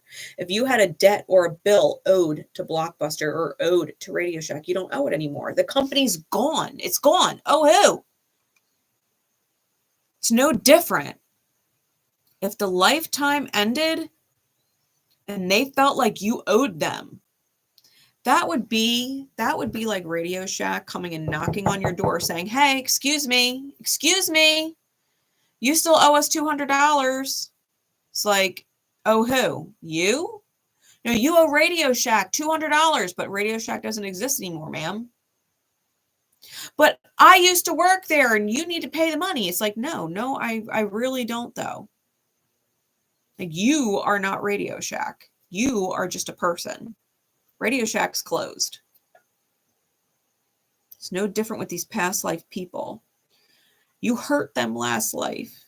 You left them for someone else and you swore that you'd love them forever. And now they're coming back in this life because you owe them love forever. And you're like, I don't feel that way. That's not why I'm here this life. I got a different mission this life. I'm sorry that you felt like that debt was owed. Maybe you owed somebody hardcore money in a past life. Maybe someone had a vendetta against you in a past life. The score wasn't settled when y'all passed away and left that life. Now they're coming back and they want to rehash it. They want to bring it back up. They want to duel all over again. They want a one-on-one battle to the death over what's-her-face. Like, no. That lifetime's over. There are no debts. There is no debts that carried over. Brand new life. Chock full of lessons. Has nothing to actually do with past life debts. Past life lessons might be the same because Pluto will teach you what you failed to learn. Pluto will teach you what you failed to learn.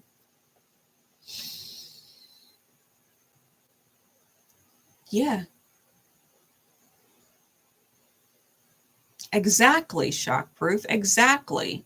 It never existed before. Fiction cannot exist in reality, 100%.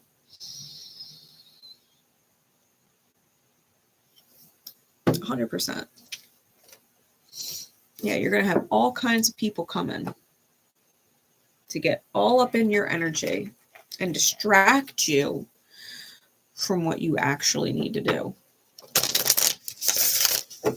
It's going to feel like a Twilight Zone. It is. It's going to feel like a Twilight Zone. You're not going to know where the fuck these spiritual adversaries come from, where these past life people come from, or where they get off wanting certain energy from you. Give me some clarities.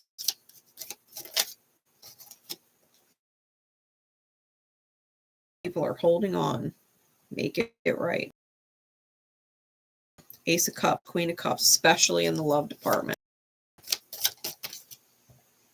Yeah, the Devil, Seven of Pentacles. You owe me. You didn't follow through and give me the Ten of Pentacles. You stopped at the Seven of Pentacles. So you owe me. This could be at work as well. Ten of Wands with the Magician. They're going to try and put their burdens on you. They're going to try and make it your responsibility. Yeah, you got a King of Wands the shit out of it. That's what I was talking about. You can go King of Wands or King of Swords. And to be fair,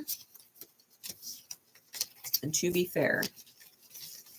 King of Wands came out again here with the Six of Swords. You got to be able to move forward in your fucking fire and purge this shit out of it. Burn them spiritual bridges to the fucking ground. Like, no. The King of Wands has a fucking vision. The King of Wands is literally the mastery of the suit of vision. Fire, wands is spirit. It's vision. You've got to be able to hold your vision and stand your ground. And if something is in the way, they are trying to detour you away from your vision. They are not adding to the manifestation of your vision. Bye. Respectfully, bye. You're wasting your own time. You're wasting your own time. You are coming after me and not healing whatever you got to fucking heal. And you're looking to me to heal it. Like, you're literally wasting your own time because you're not here to collect a debt. You're here to heal things that you failed to heal in a past life too. And it has nothing to do with me. Yeah, you're going to learn a lot. A betrayal. A lot about happily ever after visions and things that people wish for. People make a wish, right? They come into this life like the Four of Wands in this deck was on the top of the deck. We've got a feminine with a birthday cake or a wedding cake. She's solo in this card, so I'm going with birthday cake. But it's like their heart, their feminine energy, especially if it was toxic and not healed, made a wish coming into this life, right? Birthday. They had a wish. They felt some type of way about. They had a wish. That would be their happily ever after. If you betrayed them in a past life and they loved you and you betrayed them, they would love this life if you would fall in love with them so that they could betray you. They would love that. That's what they're wishing for. That's not why they're here, though. It's not why they're here. Spirit has them here to figure out why they got betrayed in the first place and how they need to love themselves, right? Celebrate themselves. Yeah. People can only meet you as far as they have met themselves. And if they have not gotten past some kind of past life bullshit and they're coming to collect debts, you're gonna have to teach them, or you're gonna learn the hard way. Because you're gonna be paying debts you got no fucking business paying, and you're gonna feel stupid. You're gonna feel stupid.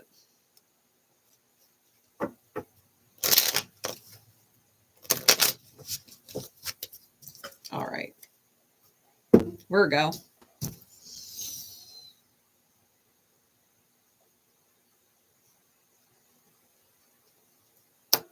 Virgo.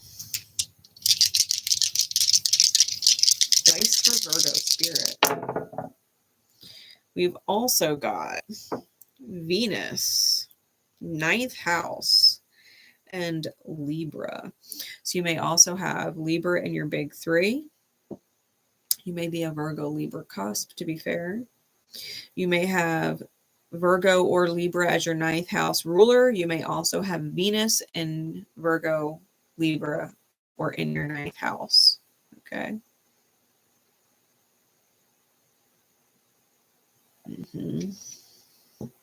You may also have Virgo rule your 9th house. All right. What is the milestone energy spirit for Virgo coming out of this new moon in Capricorn and into the Pluto and Aquarius cycle?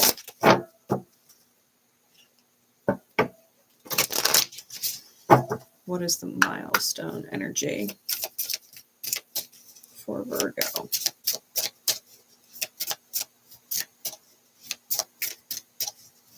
What is the milestone energy for Virgo? Earth. That is your element, isn't it?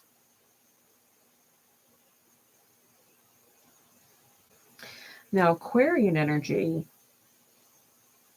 𝘗𝘐𝘐𝘕𝘌 naturally. Is going to come in, Pluto's going to come in feeling like an opposition because it's right on that Leo cusp. It's going to feel like an opposition.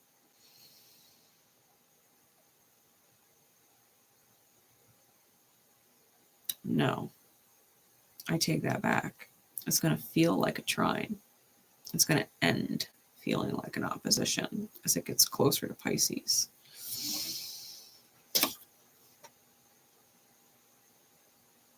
Earth. Virgo, because you're mutable Earth, changeable Earth.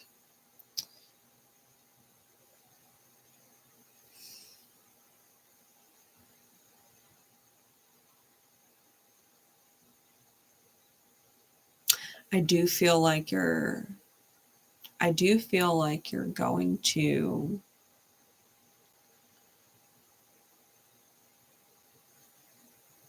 be manifesting and grounding in some new things.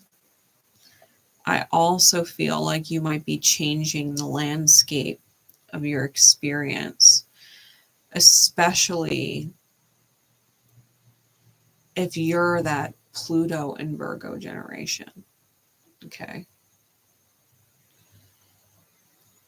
If you've got Pluto Virgo, I also feel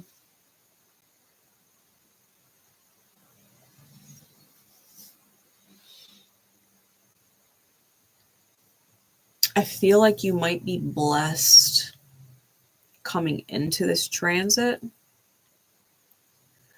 that you might have some things kind of wild card in your favor.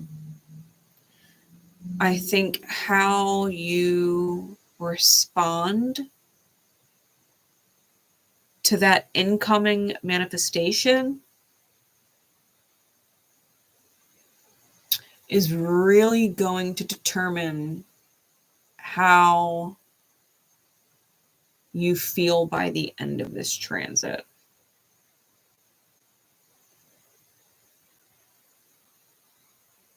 Because changeable realities, they could really change for the benefit. Like, you know, you could hit the lottery.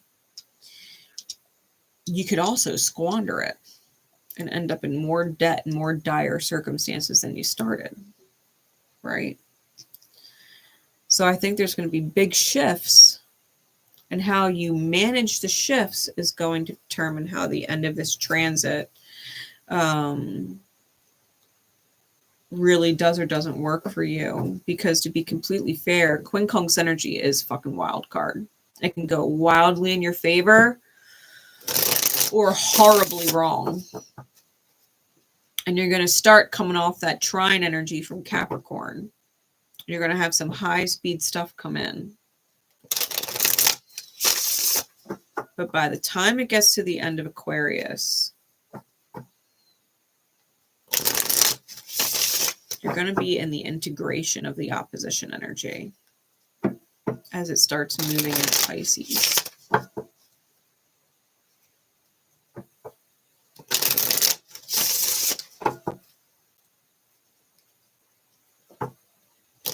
God bless you if you live to be that long.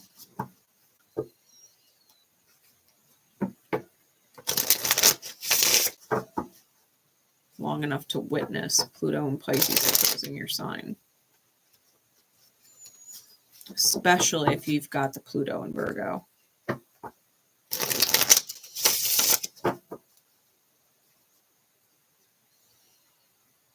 Insight, please. What does this look like for Virgo?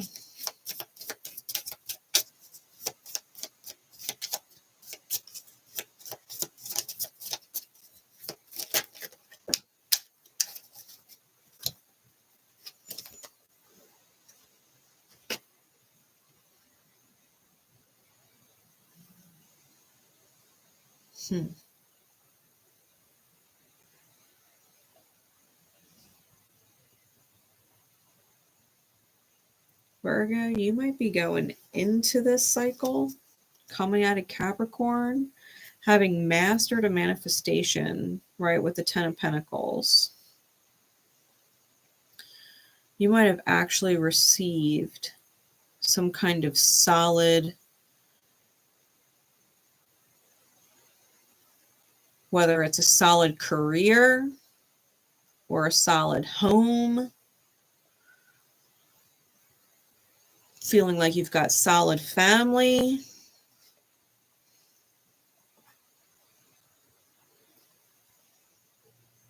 And knowing it's got to change. Got the Ace of Pentacles on bottom with the Two of Wands on top. Ten of Pentacles, King of Cups, because you're being called. Your feminine's calling you elsewhere. Your intuition. And you're torn about it, Two of Swords, because you want to shine, and it's like you're dealing with your demons, the Devil and the Four of Cups. Not sure if you want to take that ride into really loving the self, because it's like having a final completion, but knowing that there's more to life than this, that there's even more possible. It's like, do you want to settle where you're at?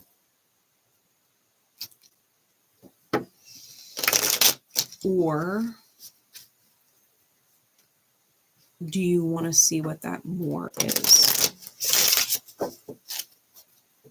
Because it can go either way, but I think the more you hold on to a mastered manifestation and don't let it go, when spirit's pulling you for more, it can get really uncomfortable. Because when you're trying to control things, in the mirror, you start dealing with controlling people or controlling circumstances. You end up in a situation where you're dealing with power struggles.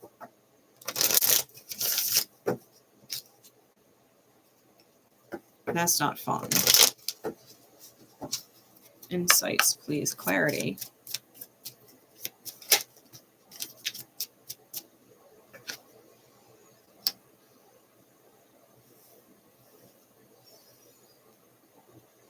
Yeah, the Tower. You don't see it.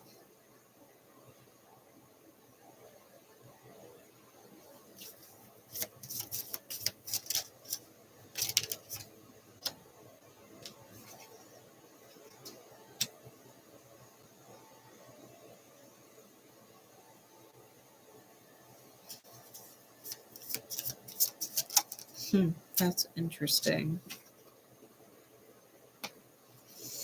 I got the Ace of Swords clarifying the Devil, and as soon as I saw it, I heard the Devil doesn't lie, but the trickery is that you think it's a liar. The Devil doesn't lie, but you are convinced that the Devil is a liar, and that in and of itself is the Devil's trick. Someone could be telling you the truth outright, and you might not believe it.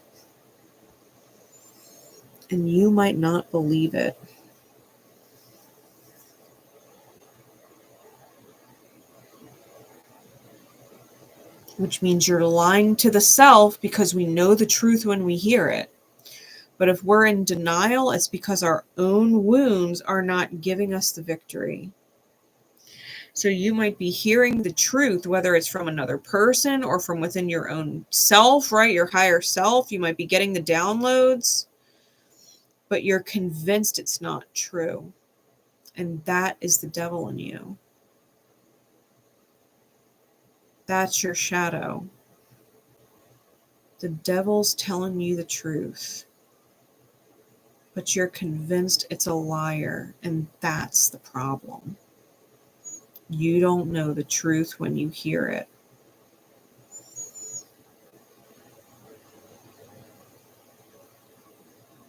It affects your manifestations.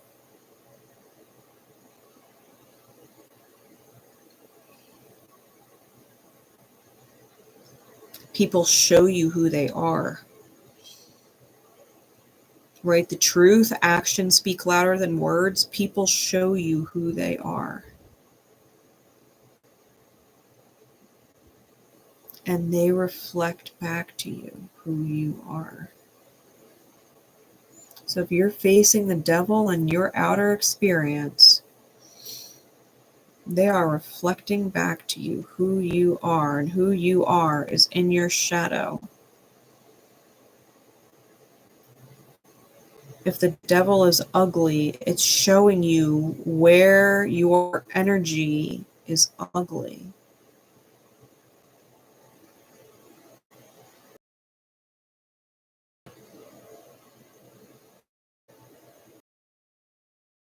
Two of Swords twice.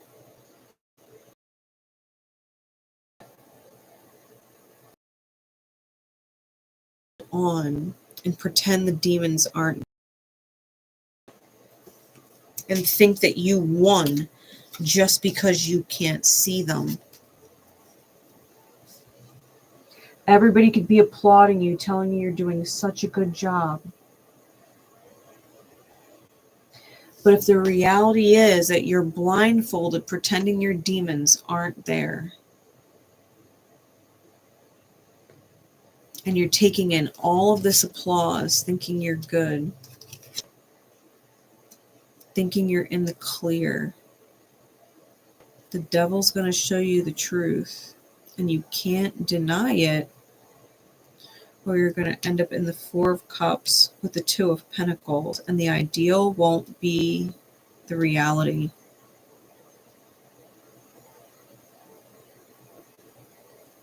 You're going to miss that opportunity to really love yourself. Miss the opportunity to be taken care of. Whether that's emotionally, financially, psychologically, like mentally taken care of. You're going to miss some kind of emotional stability, some kind of peace of mind or heart or wallet. Give me further clarity on the Ten of Pentacles with the Tower. It's a third party.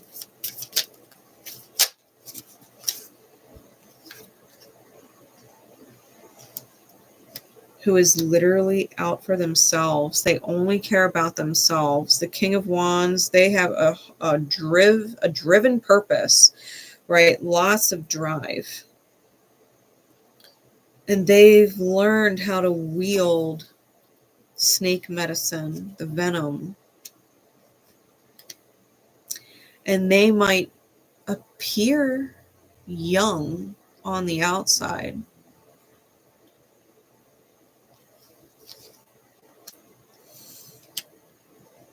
But their soul is crazy old on the inside. You're dealing with a master. You're dealing with someone who is wise beyond their earth years. It's like looking at a maiden and not realizing that there's like some glamour over them and they're actually the crone.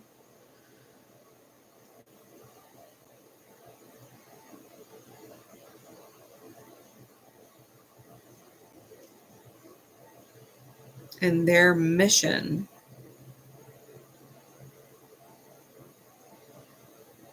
is to help you with the truth. I feel like they're the one playing the devil.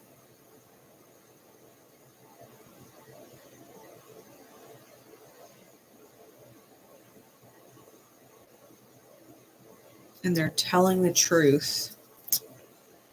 Yeah, the moon is on the bottom and the Eight of Cups is on top. So if you are in this illusion and you can't move forward from whatever the manifestation is, she's literally got a house in the background. Right, the Ten of Pentacles could be a home, it could be a family, it could be a career, right? It could be anything like that. And you've got wounds, right? Childhood wounds that you've been getting pinged to heal. That Spirit's kind of been talking to you.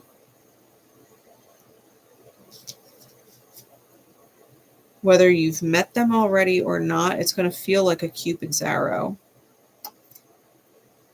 The bond is going to be strong and they're going to help you alchemize. They're going to help you learn the wise one. They're going to help you learn how to make wiser choices.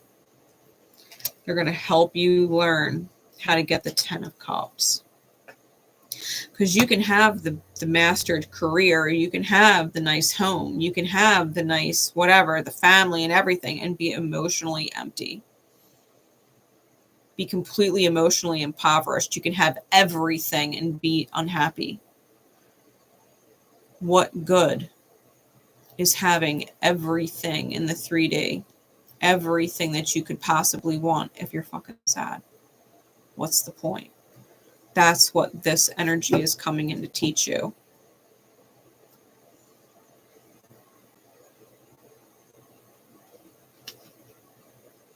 They're going to change your reality. And to be fair, if you let them, if you trust the truth when you hear it, you could dodge a major bullet. Because this Pluto cycle is going to be about 20 years in Aqua. And it's only going to get more challenging for Virgo as the time progresses.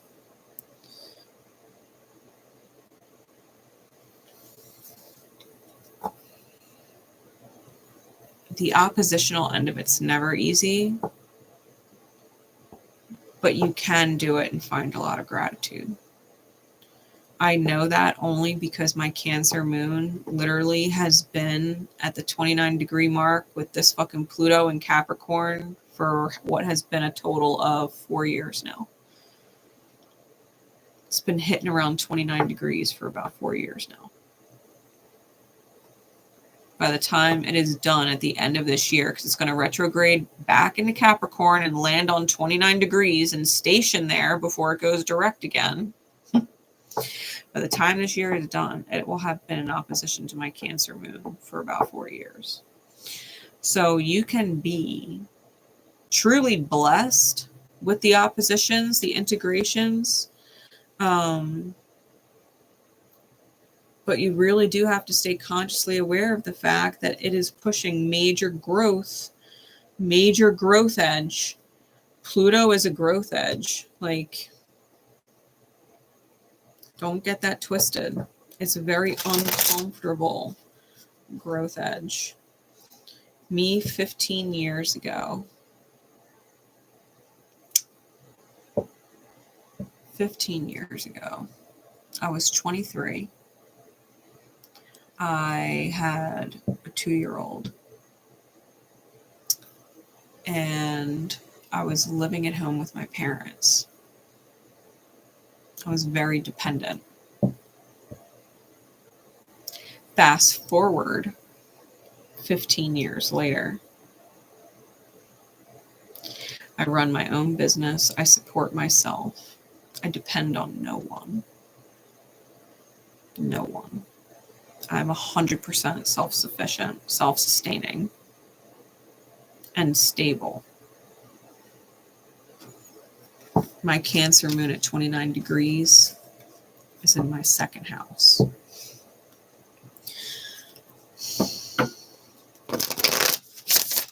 Placidus, that is. It's in my second house. It has transformed the way that I love myself and nurture myself and take care of myself as the CEO of my own life. Pluto is a blessing. People don't realize it. But if you can accept it, you'll be really grateful. You'll be really grateful.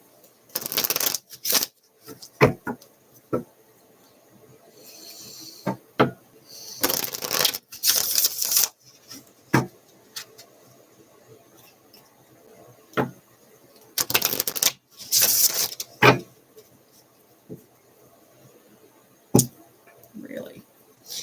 All right. Libra.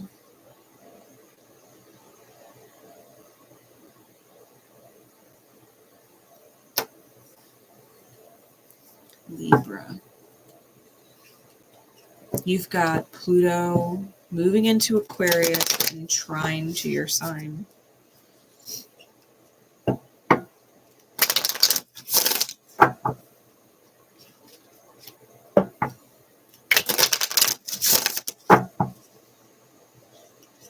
What is the milestone energy, please?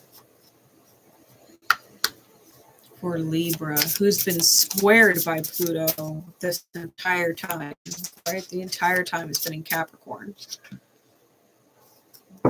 You're learning sincerity. You are learning how to be sincere.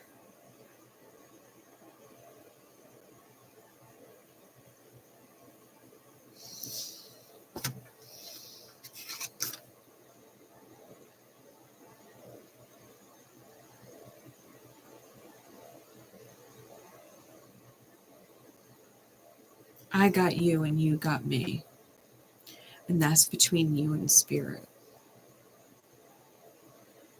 That's between your own masculine and feminine energy, your head space, your heart space, them working together as a team.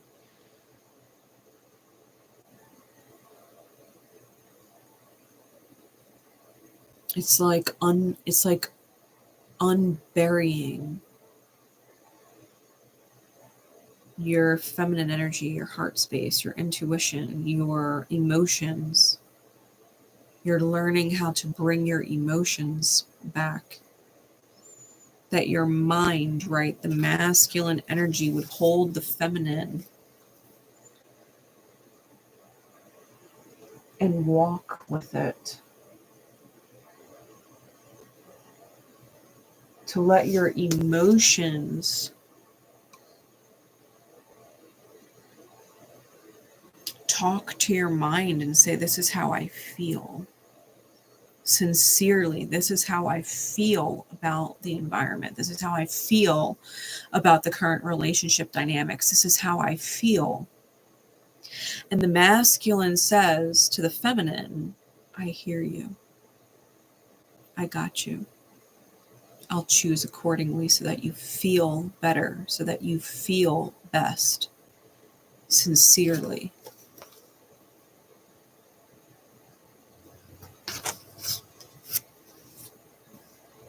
Libra rules the sign of partnerships. It is the balance.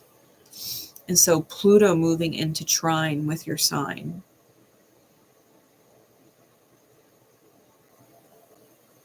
I think your masculine and feminine energy are going to have what is essentially a full-blown marriage within the self by the time this transit's done. That you'll reach some inner union with it all. At the very least, because by the time your inner union has taken form, you will have reached what is essentially your highest good partnerships in your outer experience. You'll understand why it's so important that your mind and your heart work together. And that's a beautiful place to be. That's a beautiful place to be. Let's get into this. Oh, did I roll the dice for Libra? I don't think I did. Let's roll the dice for Libra. First house, Mars, Scorpio. So it may be seriously specific if you're a Libra rising. If you're Scorpio rising, if you've got Mars in the first house. Okay. Or if you've got Mars in Scorpio and you've got Libra or Scorpio in your big three. Okay. Now we can get some insight.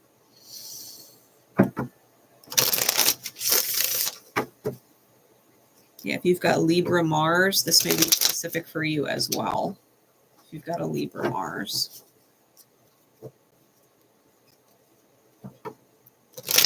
First house is also Aries, which rules Mars. So you may have some interesting Aries placements or an Aries Mars as well.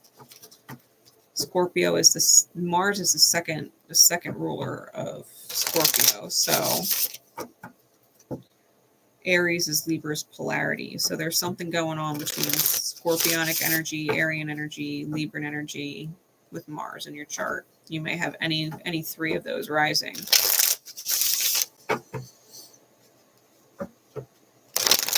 Or in your first house. Insight, please, with the sincerity energy for Libra. Libran energy.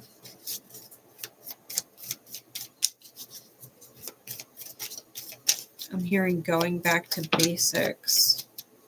You might need to travel for it.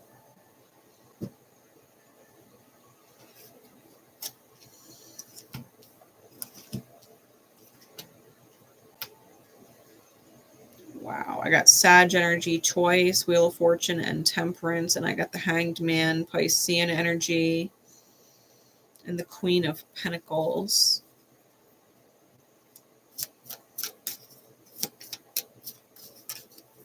And the Three of Pentacles.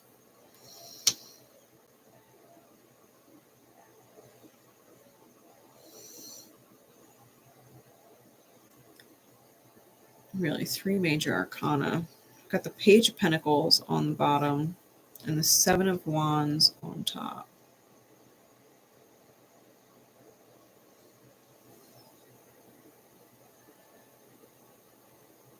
Libra.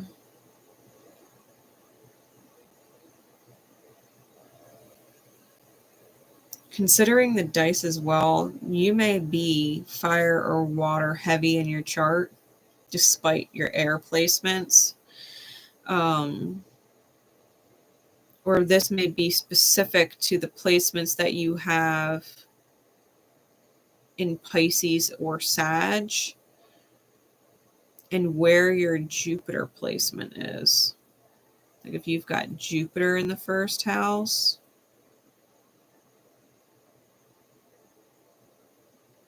because I feel like this, the Hanged Man energy is seeing things from a different perspective. Temperance is alchemization, right? It's alchemy. The Queen of Pentacles is about desiring a certain reality, wanting a certain reality, and having to commit with the Three of Pentacles. To have to commit. Because the Three of Pentacles is all about work. It's a contract, right? It's a plan. And it's sticking to the plan. It's committing, knowing that you want a certain reality and committing to it. And in order to change your fate, you do have to see things differently and allow your masculine and feminine to sincerely work together. That's the alchemy. That's the alchemy.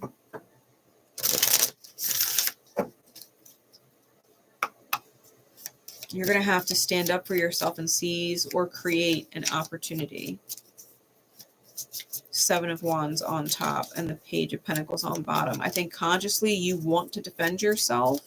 You want to come to your own defense and stand up for whatever it is that you want, but you're going to have to either create or seize the opportunity with the Page of Pentacles on the bottom. Ultimately, it's up to you whether or not you plant the seed. If you want it, the Empress, you want to receive it, you got to make it happen. That's the Ace of Swords under that. The truth is the truth. You want 10 of Cups. You want 10 of Cups. And you're feeling 5 of Pentacles. Which means you got to take a leap of faith on something. I'm being nosy as hell on the bottom of the deck.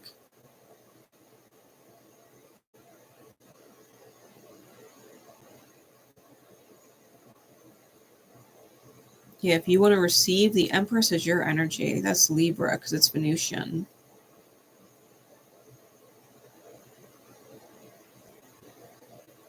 If you want to receive the high manifestation, and that's the truth, the 10 of Cups, something fulfilling in the heart space, right? Feeling loved and loving. Then you're going to have to take a leap of faith and get out of an impoverished reality. Like Fool card, you're going to have to fucking leap. And it's a feminine energy on the card. Like you're going to have to fucking leap. You might be scared shitless and all of your demons and devils might be holding you back and committing you to the 10 of Swords. Like, no, you've got to betray yourself, Libra. You have to absolutely stand this ground and die here, right? Like 10 of Swords, suffer. When your higher self, the Chariot, is like, fly,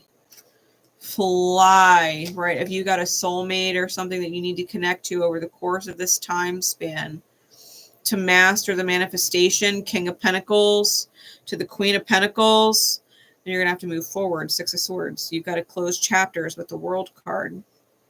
Reinvent yourself. Pay the toll, whatever the toll is. Like you've got to go after it. You can't cross the bridge if you don't pay the troll. Like you might have to deal with the consequences of certain prior actions, but if you are moving forward in your highest good, then it's going to work out and you don't actually have to worry about it. Yeah, I think that you botched a previous manifestation.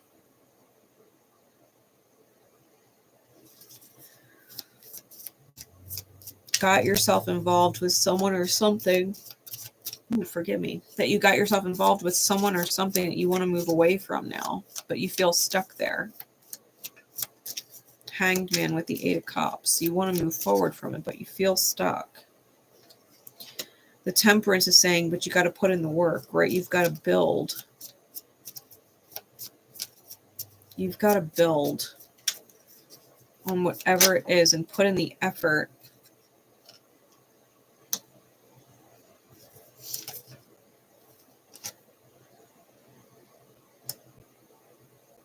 Because if you don't move forward from the Queen of Pentacles and you're in the state of desiring something that you don't have, right? Because the Queen of Pentacles desires a certain reality. She desires it because it's not there yet. That's the King of Pentacles energy, right? The mastery of the manifestation.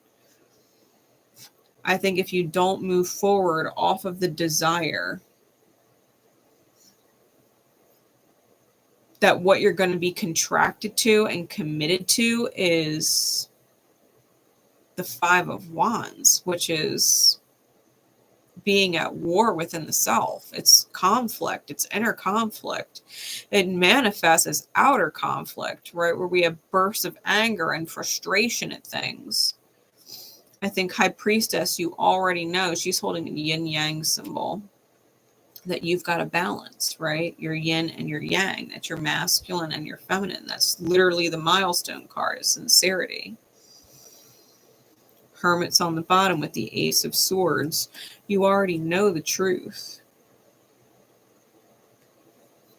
You already know the truth.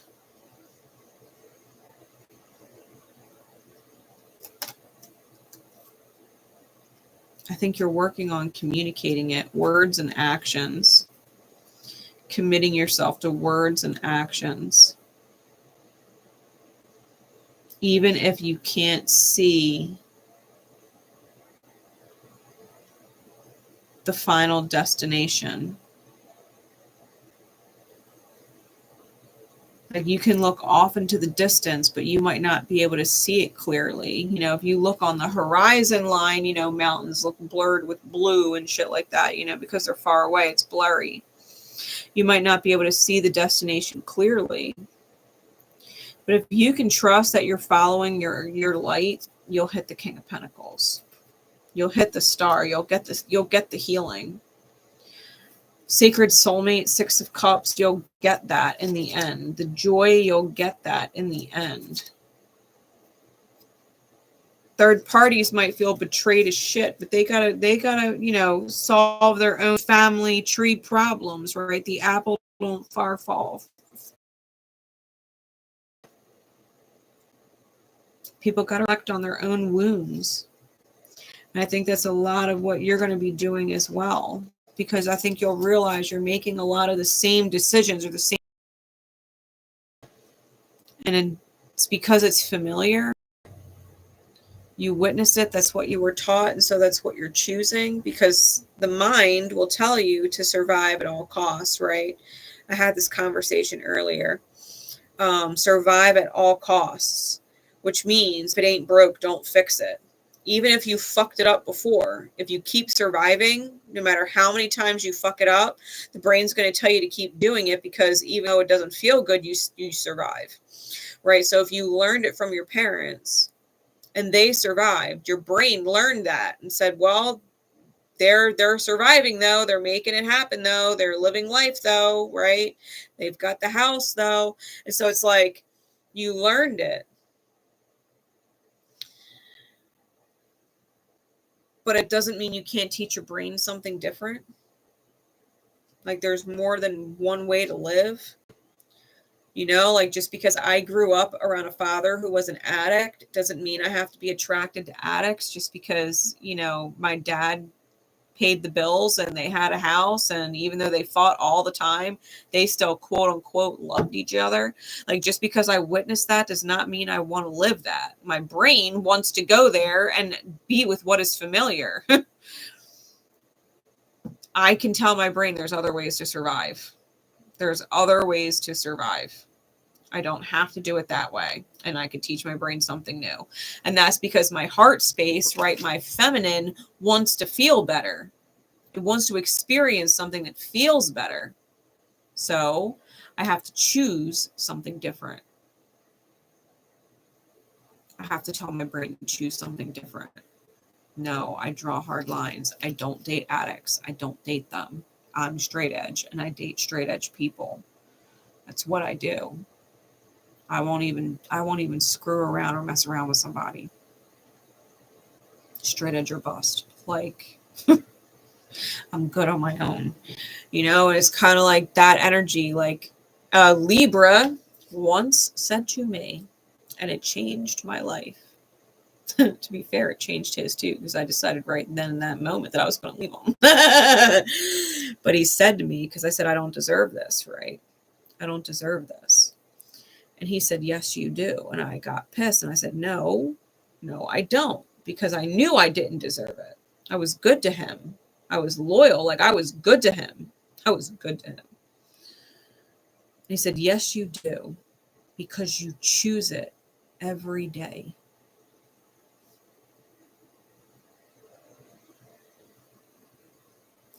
And the lightning struck my brain. And I said, you're right. I choose it every day. I choose to be with someone who drinks a huge bottle of Jameson every day. I choose to be with someone who is unfaithful. I choose to be with someone who gaslights me and lies to me and wouldn't even defend me to people behind my back. I choose to be with someone whose heart and dick is still tied to somebody else. And I literally looked over at him and I said, you know what, you're right. I don't want to choose it anymore. I'm done. He said, what? I said, I'm done. I'm not choosing it another day. And I broke up with him right then.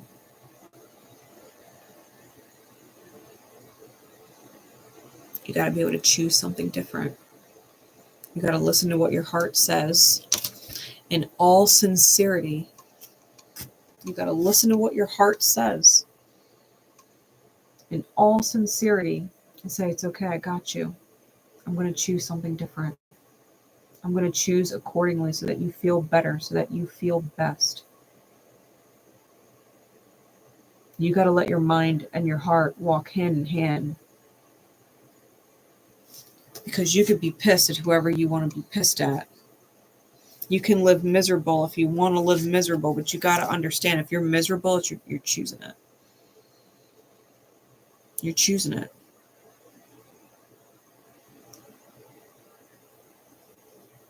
And I think that's going to be the biggest lesson. I think that's going to be the biggest lesson for Libra. The biggest blessing by the time it's all said and done.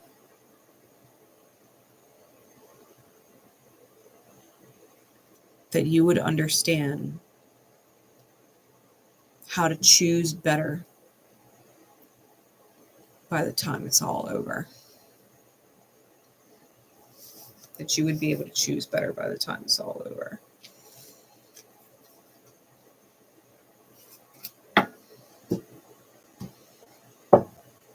Truly. Because you already know.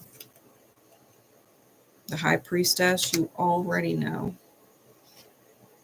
It's just a matter of putting in the work to get out of your nightmares and apply the wisdom. And apply the wisdom. Changing your belief systems. Changing your perspectives. Just because you were taught something and it's familiar does not mean it's acceptable. Doesn't mean that it's tolerated or tolerable.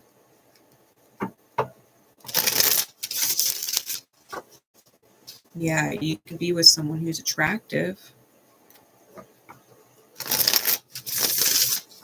but But if they mistreat you or they abuse you, it's not acceptable.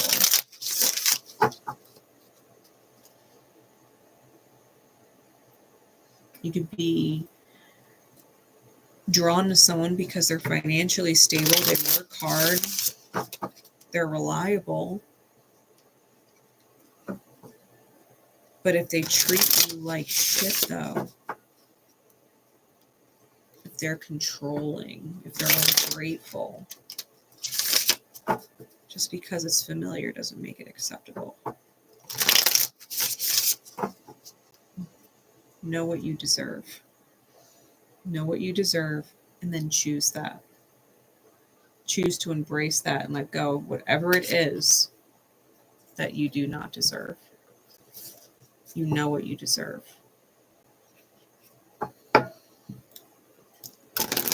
Know what other people deserve. Because they either deserve you or they don't. They deserve your best or they deserve your bullshit. Meet people where they are. Meet people where they are.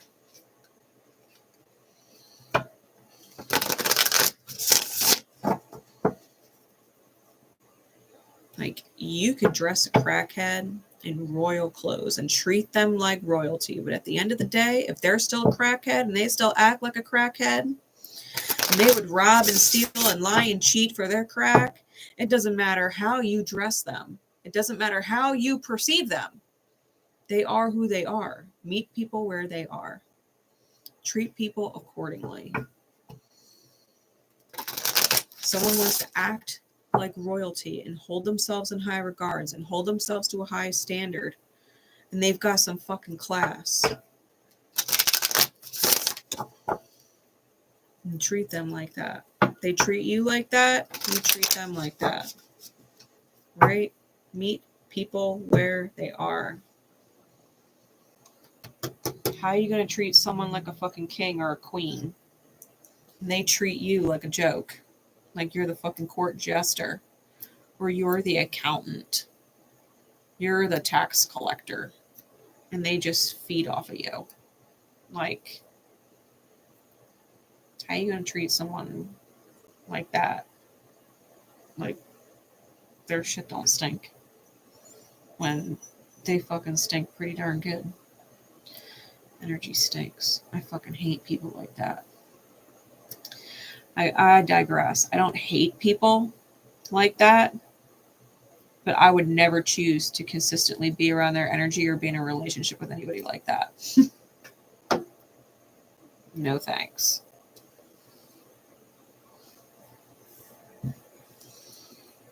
No thanks.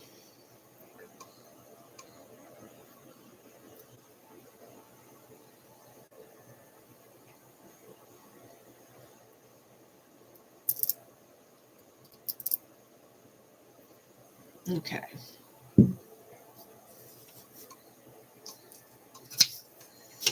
Scorpio.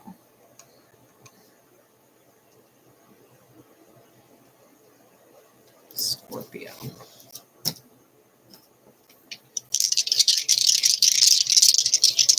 What's the dice for Scorpio? Aries, 11th house, Jupiter. So in addition to Scorpio placements, you may specifically have Scorpio in the 11th house or a Jupiter in Scorpio.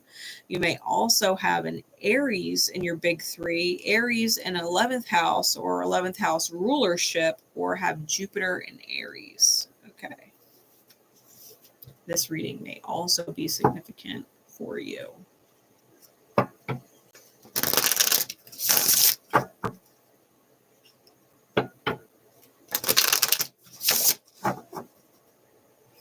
Spirit.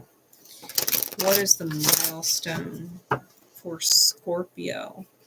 Scorpionic energy going into this new moon in Capricorn and entering into the Plutonian age of Aquarius. Pluto and Aqua. What is going on for Scorpio? What is the milestone? Especially because Aquarius, Pluto and Aquarius is going to be squaring your sign. Oracle.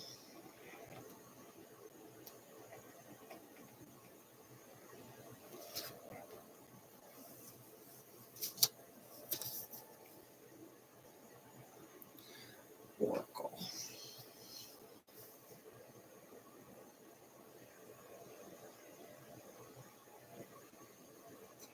That is a storm.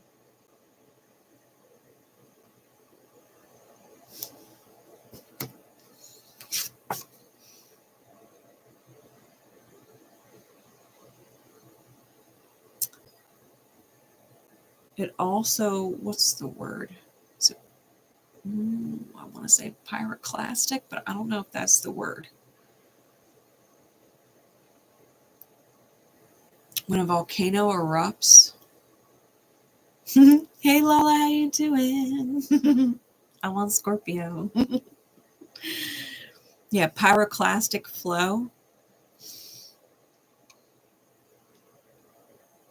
That's what that looks like. We've got lightning and rain. That's a fucking storm. Oh, Scorpio.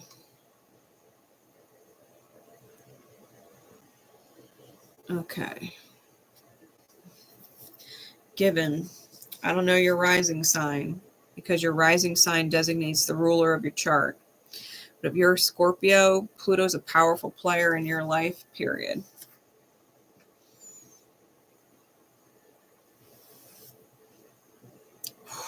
Help you if you've got 11th house Scorpio or Jupiter Scorpio.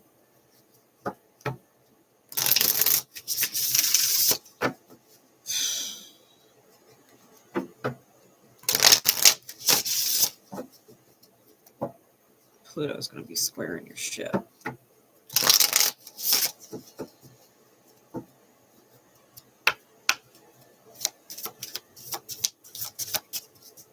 Insight, please, for Scorpionic energy. Insight, please.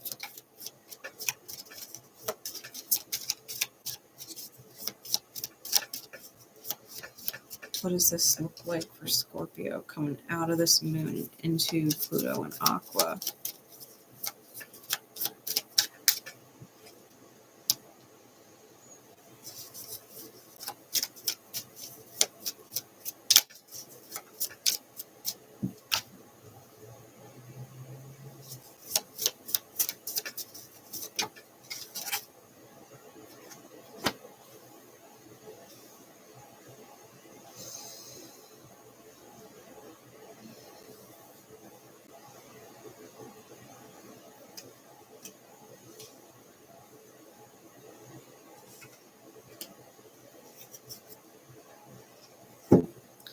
Bottom of the deck is the Fool. Top is the Eight of Pentacles. All right, Scorpio. What I get,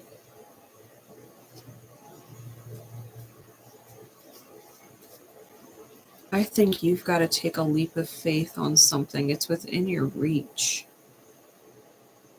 I think you're highly conflicted about it, whatever the leap is. Because this is the top of the deck, right? The Eight of Pentacles, whatever you want is within reach. It's just a matter of a little bit of effort. You've got to reach for it, right? You've got to go for it. Being nosy as shit on the bottom of the deck. Yeah, you're hella conflicted about the leap. Your intuition wants to leap. You're getting pinged, right? Pinged by the universe, by spirit. And you're contemplating it, right? Weighing one or the other. And you've got to make that judgment call, and you're in your head about it. Judgment card, Eight of Swords. And it's going to take a lot of strength, literally, to alchemize because you already know. High Priestess. If you don't, it's going to be Five of Cups and Ten of Swords.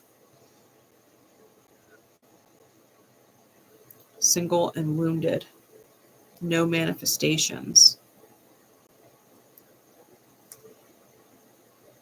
And you're going to be needy, and other people's intuition is going to feel it, and they're going to turn you away. It's like smelling the desperation on someone.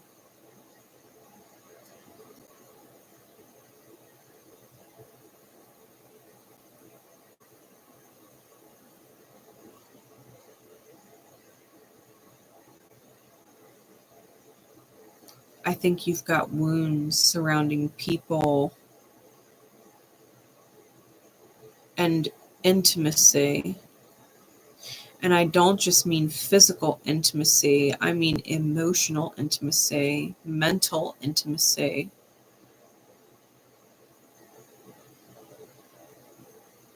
People lie to protect themselves from getting hurt.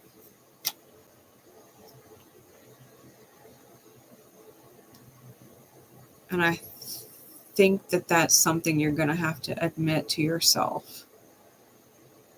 That the reason why you lie, if you lie, is to protect yourself from getting hurt. So if you catch yourself lying or omitting or twisting something, keeping a secret, which Scorpionic Shadow is known for,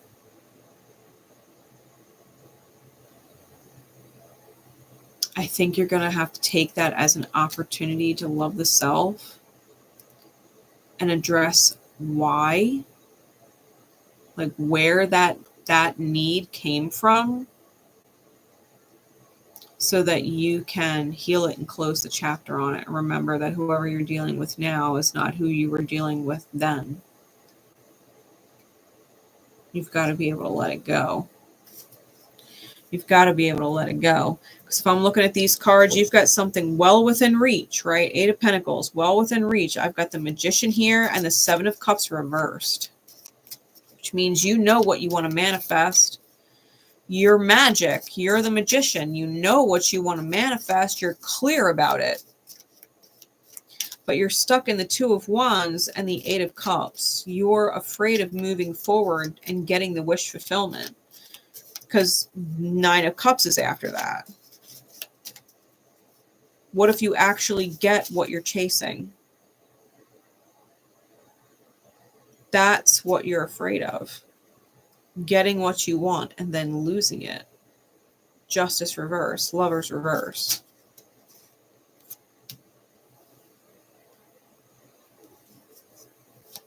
You'd rather play cat and mouse and never catch the mouse, because then you wouldn't get to play chase. You wouldn't get to play the game. If you actually caught the mouse, it would be over.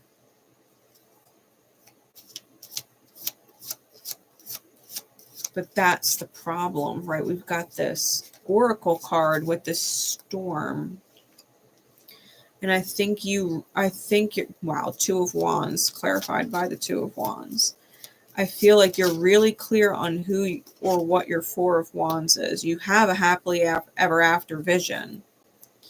The issue is you can't move forward because of pain, the 3 of Swords. The 8 of Cups is clarified by the 3 of Swords. Someone took your fucking heart out. Like you don't have it in your chest anymore. And you want to be loved. You want to catch the mouse, but you're in a detrimental position right now without your heart. You want the love of someone else, but you've got none to give, and that's the problem.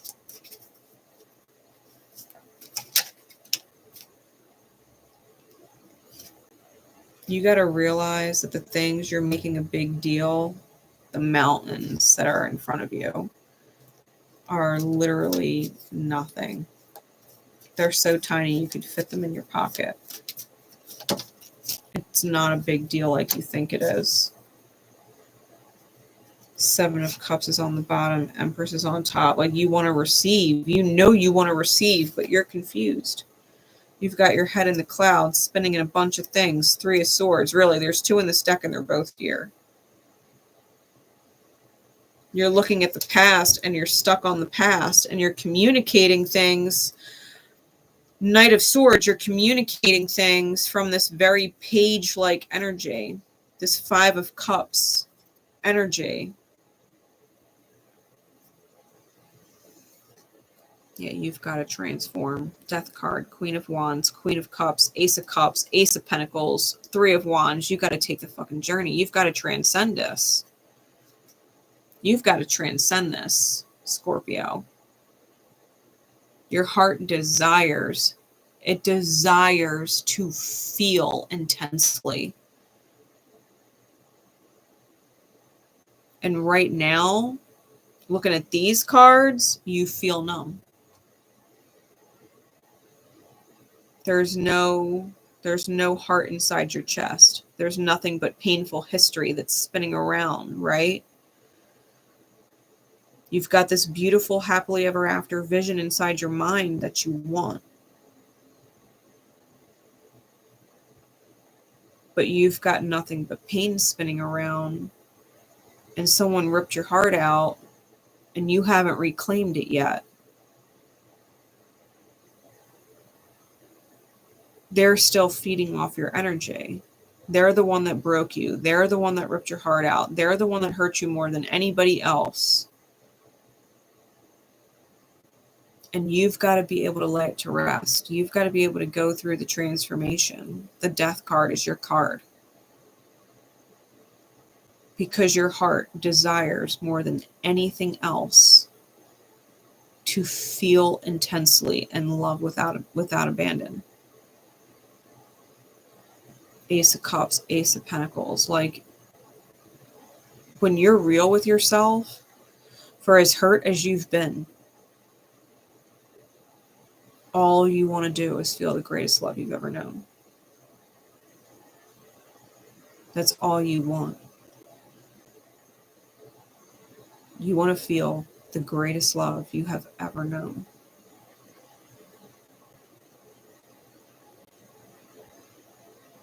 But you can't actually get that unless you heal, because that's not going to find you if you don't reciprocate that.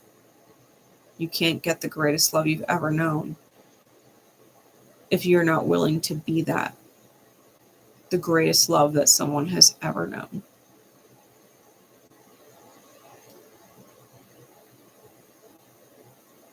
Means you've got to heal. You've got to heal.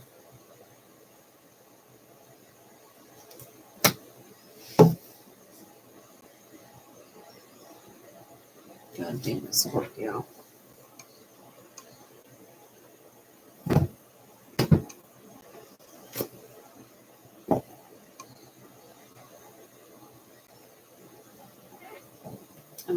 I'm gonna pull you guidance cards. I didn't do this for anybody else.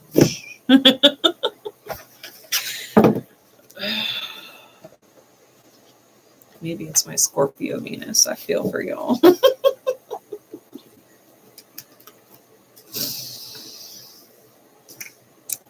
oh man. We're gonna start with 𝘗𝘓𝘕𝘌.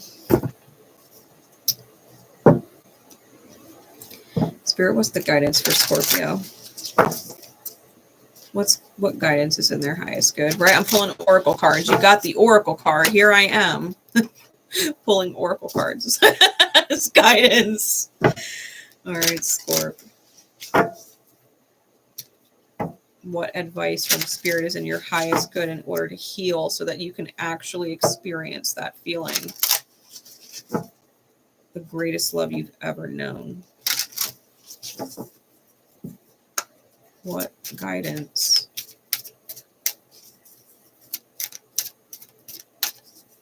What guidance? I'm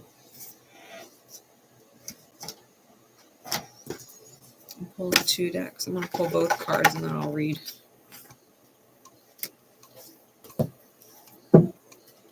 What guidance for Scorpio, please, Spirit, to help them heal? What card above all other cards would you give us to help them experience the greatest love they've ever known?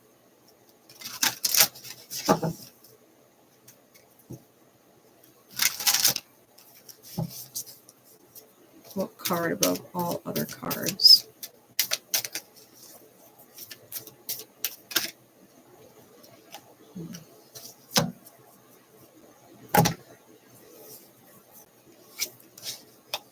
We've got 8 Immortals, card number 9, and Goodwill, card number 45, which is also 9.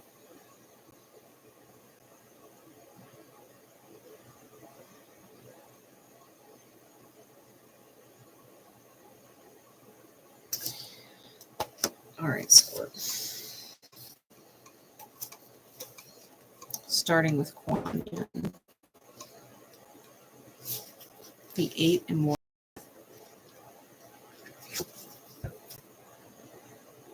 The messages that you have been receiving that are unconditionally loving, fearless, and encouraging you to grow and be your true self are from your higher guidance. The 8 Immortals and the other beings of divine light and divine love are guiding you. It is safe to follow these messages now. Doing so will bring you greater joy. It says sometimes you may question whether you are in contact with genuine spiritual guidance or engaging in wishful thinking.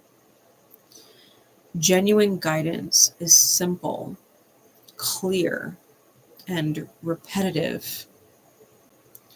When you ask for confirmation, it will come.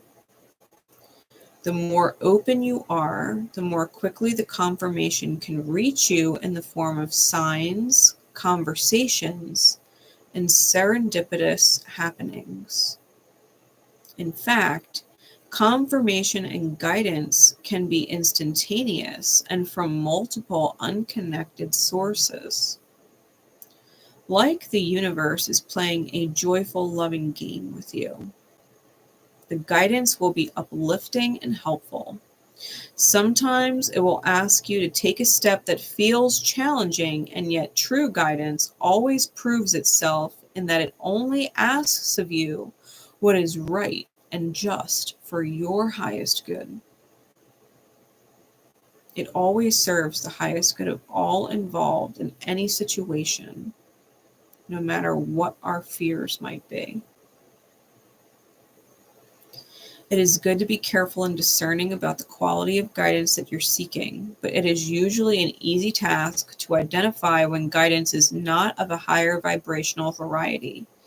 It will be judging of you or others. It will not feel right. Even if genuine guidance feels like it is asking you to do something unexpected or something that feels like a real stretch for you, it will still feel right in your heart to do so.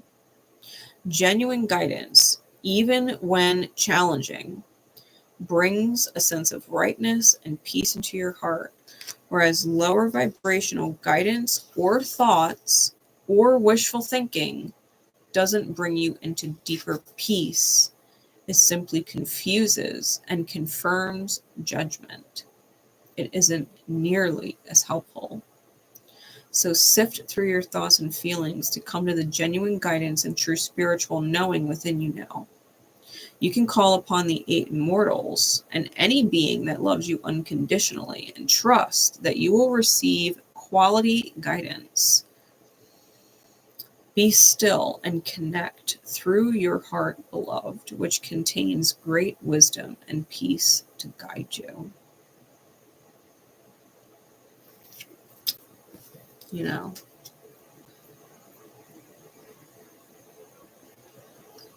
we all have windows where we cross people we never anticipated meeting, and we feel like we've known them before.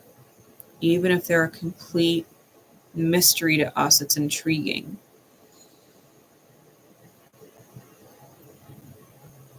When we meet those people, we might not even realize Especially if there's 12th house connections, okay?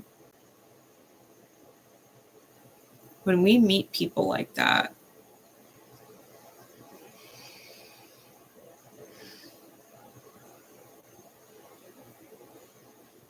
you don't even realize sometimes the truth that they're saying.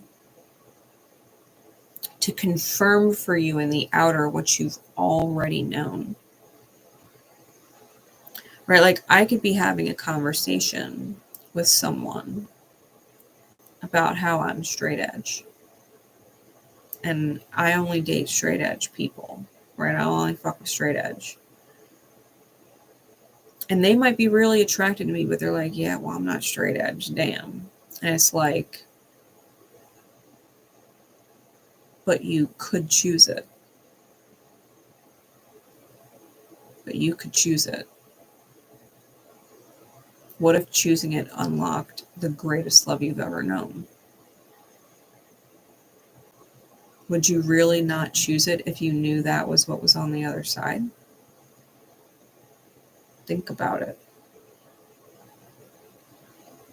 People tell you all the time, right? I was even having this conversation with Virgo earlier about the devil speaking the truth and our devil within ourselves denying it and calling the devil a liar when the devil's telling you the truth, and the devil is in the outer reflecting your own inner demons, your own inner devil that's lying to you.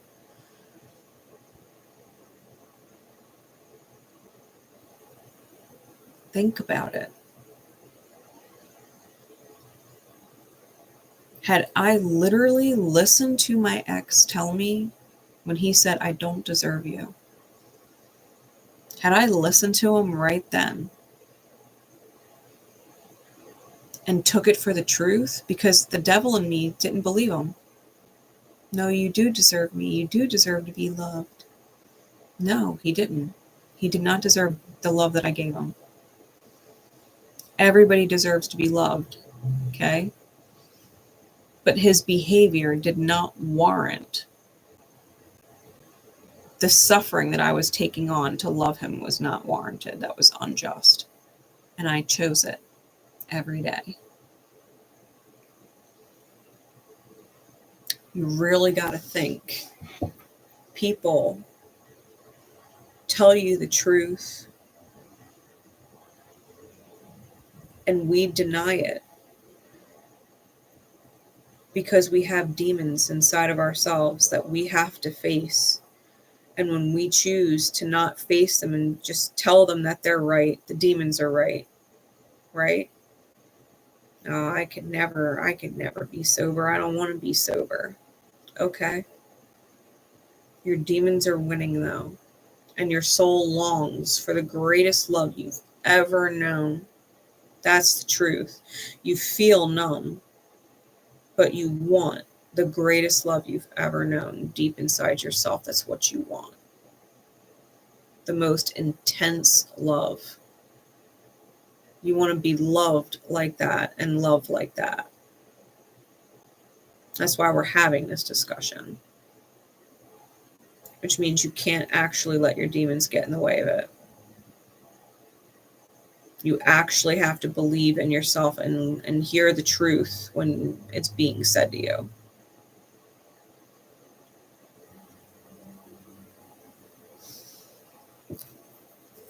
You have to be able to hear the truth and not fight it.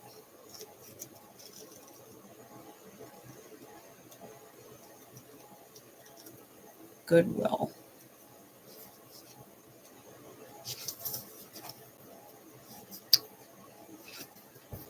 We bring you the empowerment of goodwill.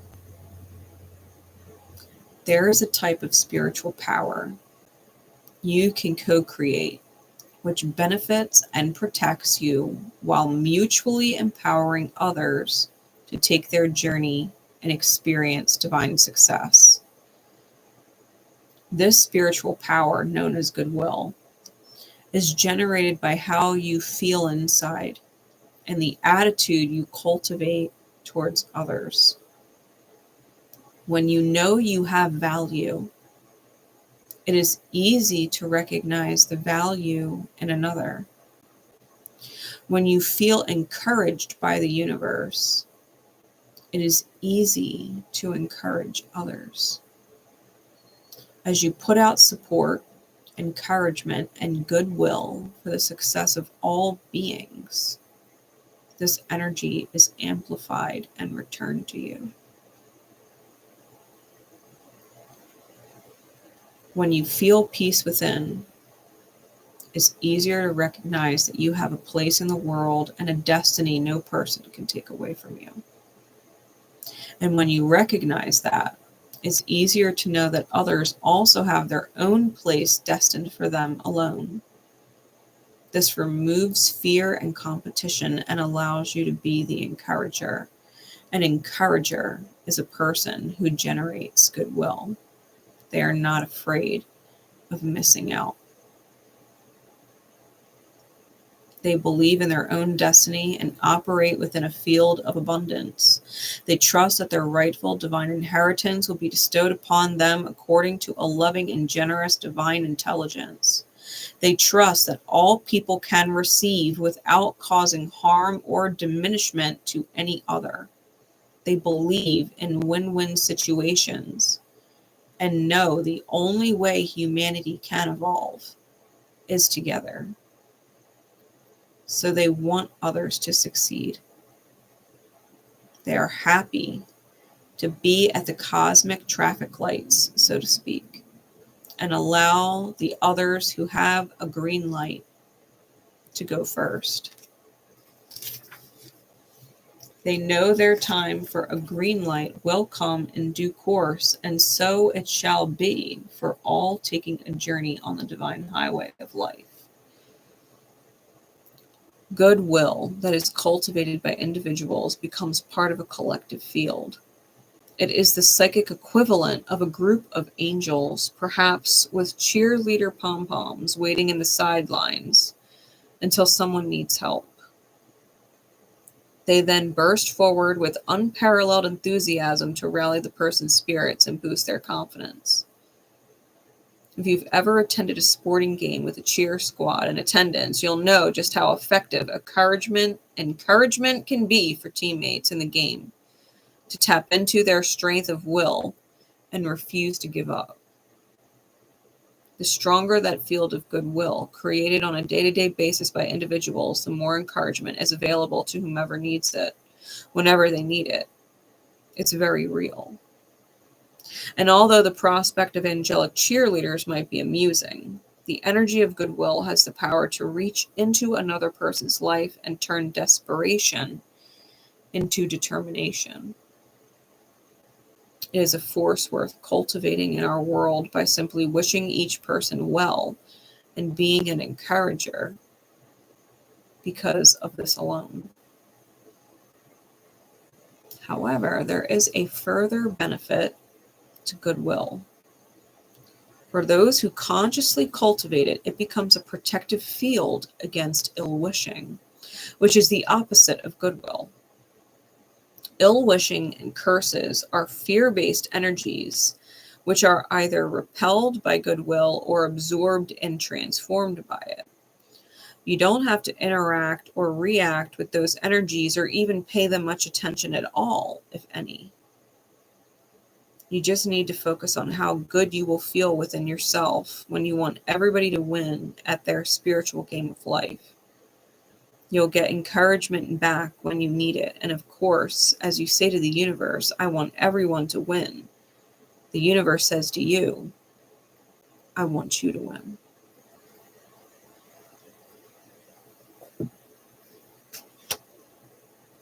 I want you to win.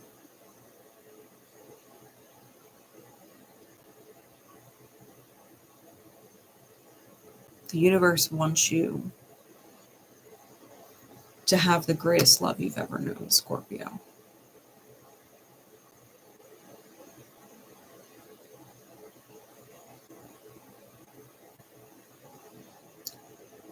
I think that you have to allow in people that would encourage your growth. Like, some people in our life don't encourage our growth. You could be all caught up in financial straits and need so many things that you don't have. And you'll still have those friends complaining that you don't want to come out. And you're like, no, I don't really have the money. Like, I really need to save money. And they're like, come on, let's do this. Let's go. You don't want to come out. Boo. Like, and it's like, they're not your encouragers. They're not your encouragers.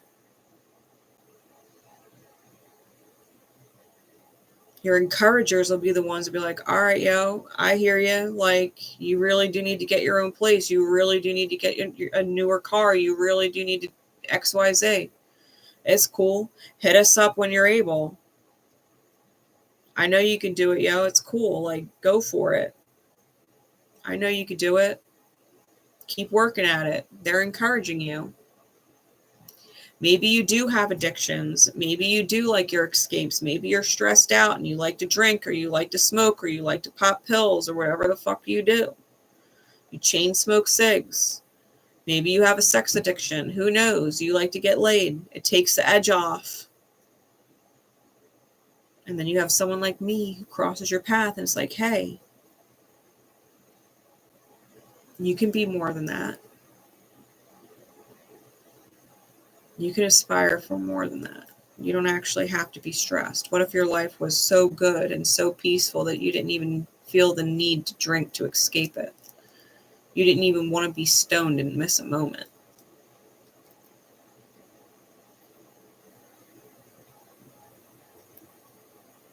Like, I believe in you.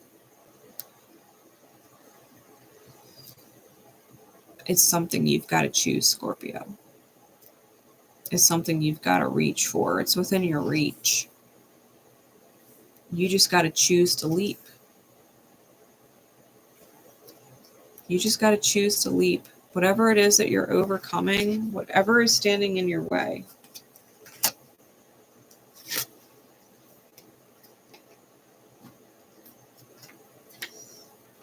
I promise you, whatever is standing in your way,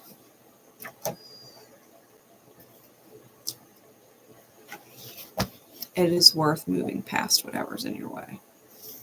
Whatever is on the other side of it, the other side of the obstacle that you're facing within yourself,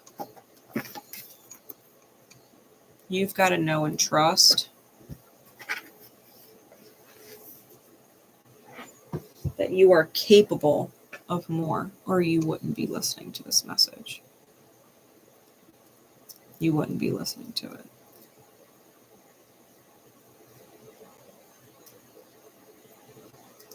God knows I'm here all the time and literally have this channel because Spirit guides me to be here. Like, Spirit's your biggest cheerleader. The divine did not give up on you. God, source, creator, whatever you want to call it, did not give up on you. It is literally cheering you on. Hoping that you listen to this message and flash lightning bolt aside to keep going, to not give up, to be better, to experience that greatest love you've ever known, to align with it, so that you don't deal with this type of crazy shit later. The choice is ours. Matter of fact, that's a great song.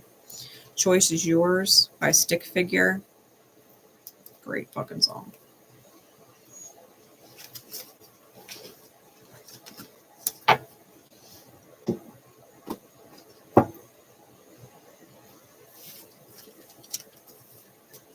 I hope that helps, Scorp.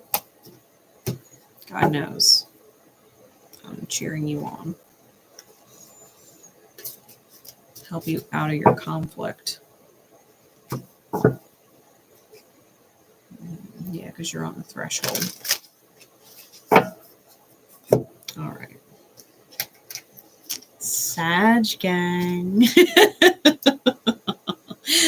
3 hours later.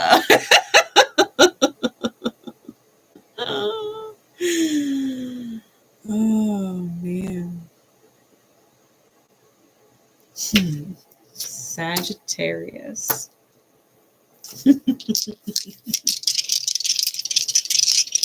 What dice for Sag?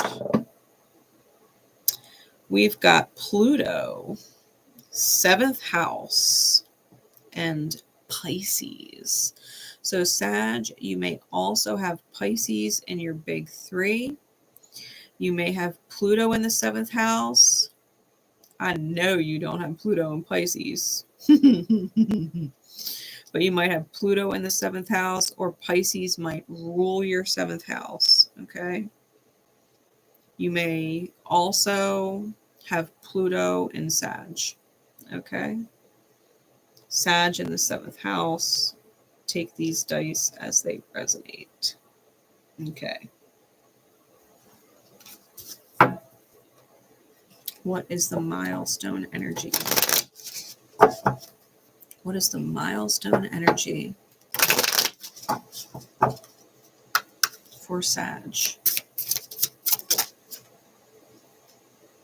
Ooh, the hidden. Leo also got this. The hidden. Ooh, but manifestations on the bottom, so hey. Oh, man. The hidden. You've got a hidden manifestation coming. To be fair, Aqua, Pluto being in Aqua is going to sextile on your sign, so that's a positive empowerment.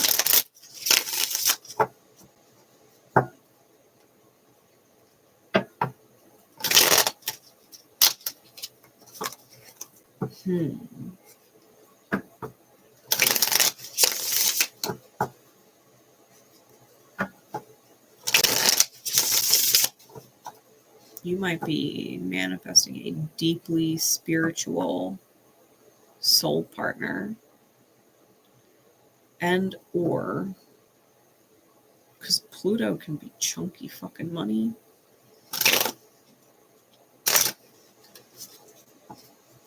With Pisces being the hidden,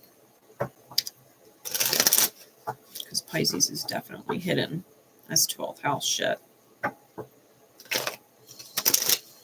Hell, you might have a 12th house Sag.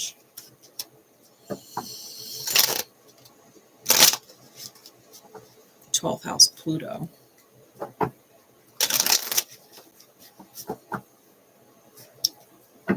Oh fuck, what is it? Spirit insight. What is it? What is hidden?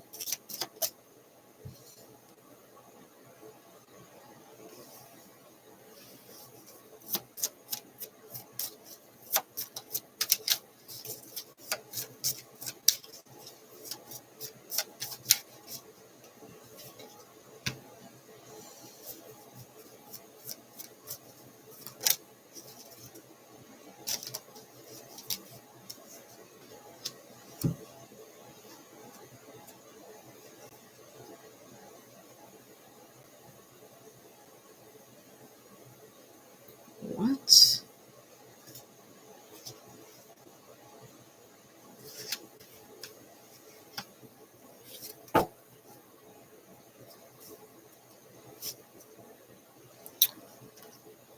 Sag.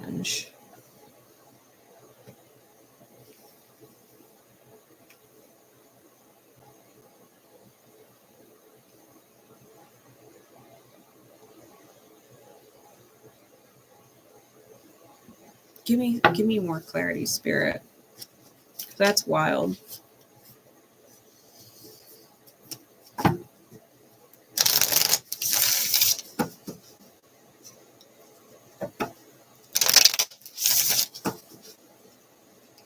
I want to be fucking certain before I give that message.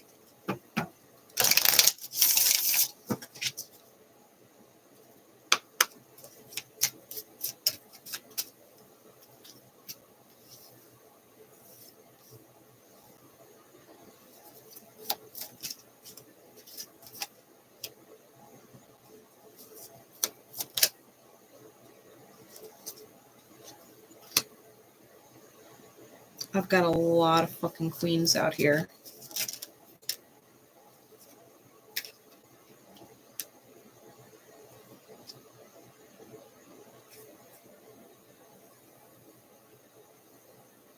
I got the Queen of Pentacles twice. I got the Queen of Swords twice. I got the Queen of Cups with the King of Cups. I got the King of Swords with the Queen of Swords. Temperance is on the bottom. That's your energy. With the King of Swords out. I got the Queen of Swords out twice with the King of Swords out twice. Couples all over the fucking place. I had a fucking feeling. I got the Sun card with the Three of Swords, the Four of Wands, and the Queen of Pentacles. Came out with a bunch of reversals. Six of Pentacles reversed. 10 of Swords reversed. 9 of Pentacles reversed. 5 of Wands reversed. And the Lovers reversed. And I got all these fucking queens.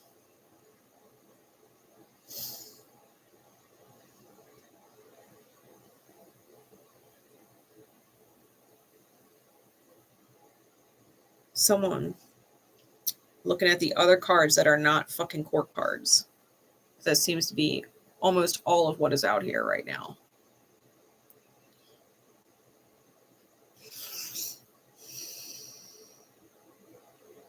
Really, 7th house. Sag, do not be fucking surprised if by the time this transit's done, you're married. If you're not already married, you're married.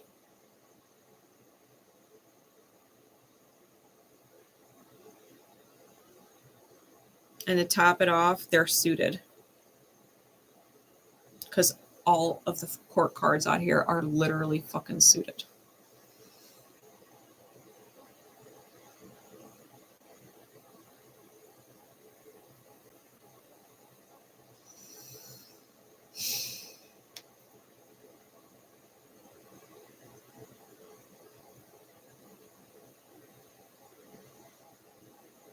I feel like you're being looked at.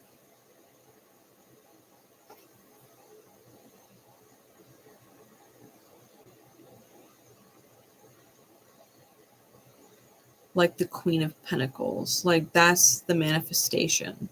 The desired manifestation.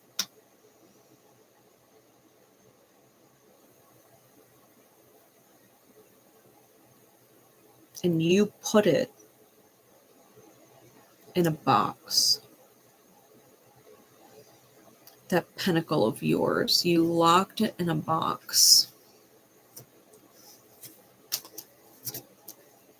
The manifestation of you to a divine counterpart. Right? Because I got the Lovers here and the Four of Wands. I think with the Lovers reversed, I think you took the desire of you, the manifestation of you, and put it in a box and buried it.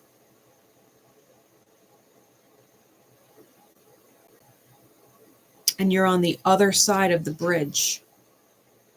You're on the other side of the bridge. I think someone is coming in on a dark horse. They're riding the dark horse. This is the Sun card in this deck. Their light is going through their pain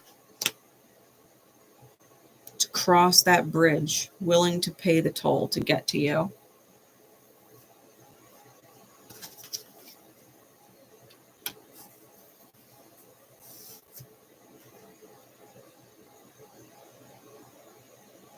They're not in poverty mindset anymore. They're not in lack mindset anymore. The Six of Pentacles is reversed. They're not coming to you because they need something. They're not coming to you with the Ten of Swords energy. It's reversed. They sure as fuck do not want to be single, and they're not coming to fight. The Five of Wands is in reverse. They don't want to fight. They just don't know if you'll give yourself to them. They're taking off all of the masks. All of them. Two of Swords, they take all the masks off. They don't even know who the fuck they are. They don't even know. And they're still taking off the masks and letting you see whoever is there underneath it all. Literally someone stripping down. And to be fair, the Lover's card in this deck, upright, is dark. It's dark. So seeing it in the reverse makes me feel like y'all are deep diving together.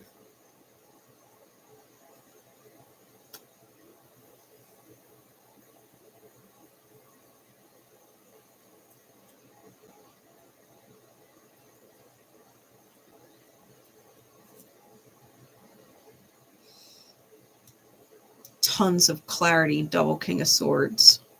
Tons of truth with the double Queen of Swords. King and Queen of Cups, I think this is major soul connection. This is being emotionally, intuitively connected to each other.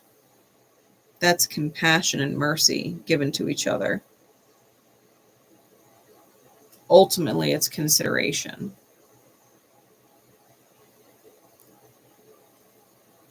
Really, Temperance. Wheel of Fortune's under that.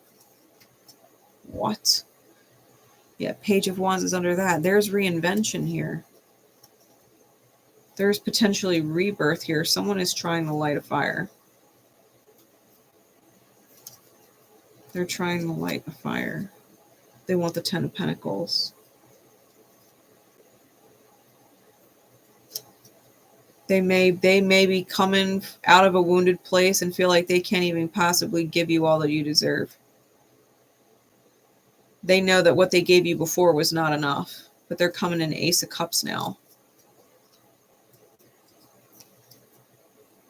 They want to bring in peace. They want to bring justice. They want to bring fucking justice in. If it was unfair before, you're manifesting a hidden manifestation, right? You may or may not know who the fuck this is. You may or may not have met them yet. They may be from like Pluto past life, right? Pisces past life. Hidden. You might not even know who this person is. But whoever they are,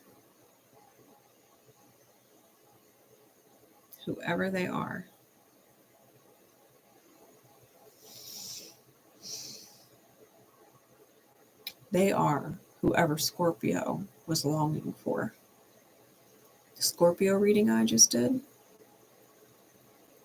The greatest love they've ever known is what they're after.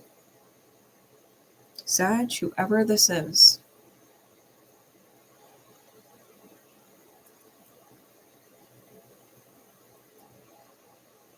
They're overcoming their pain. They're overriding their wounds. They are stripping all the falsities away and revealing themselves to you. Because they literally want to give you the greatest love you've ever known. This is your forever person. Mark my fucking words. This is your forever person.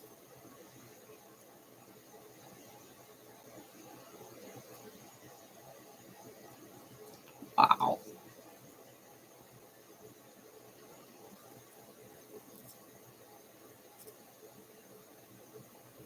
Yeah, they're relationship ready. They're relationship ready. There's no games. There's no games. There's no lack. There's no other choices or other options. Like, they see Sag and they're like, that's it. That's it. Like, there is no one else. Saggy entered the room and everybody else in the room disappeared. And all that matters is Sag.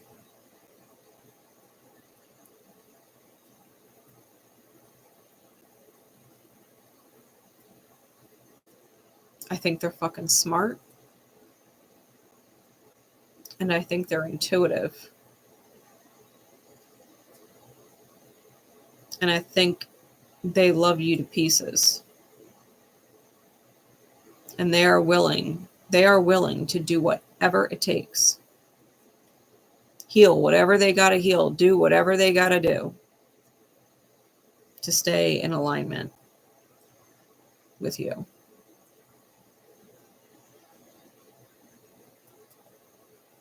No betrayal. No conditions.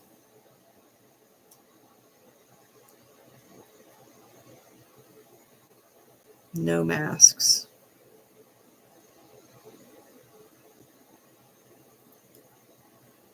If life throws you all storms, they're literally going to go through the whole storm with you, like side by side.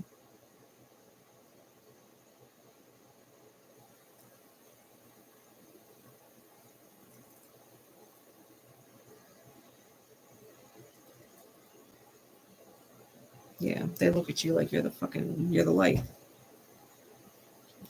There is no other way I'm reading these cards.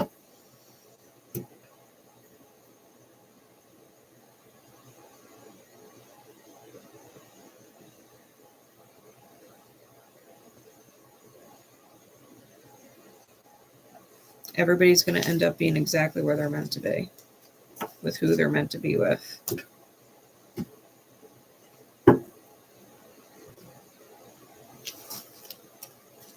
Yeah, whoever you end up with next, Sag, whoever you end up next with.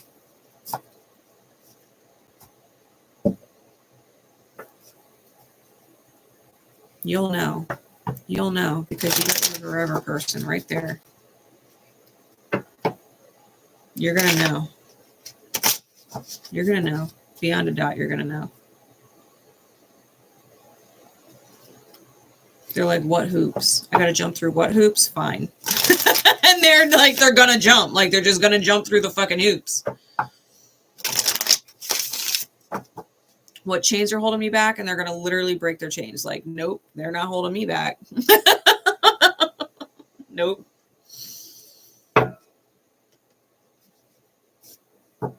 Really, that's deep. Pluto, 7th house, Pisces. That's fucking deep. Oh,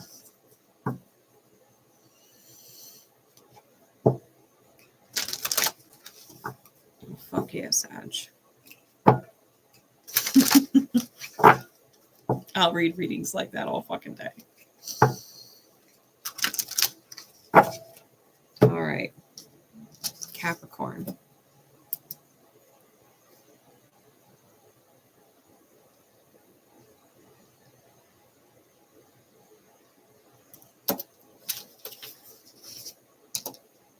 Capricorn. What's the dice for Cap? Virgo. It's the third time Virgo's come out. South Node and first house. So Cap, you might also have Virgo in your big three. You might be real specific if you're a Virgo rising. Or if you have South Node in Virgo. Okay. South Node in Virgo, South Node in the first house.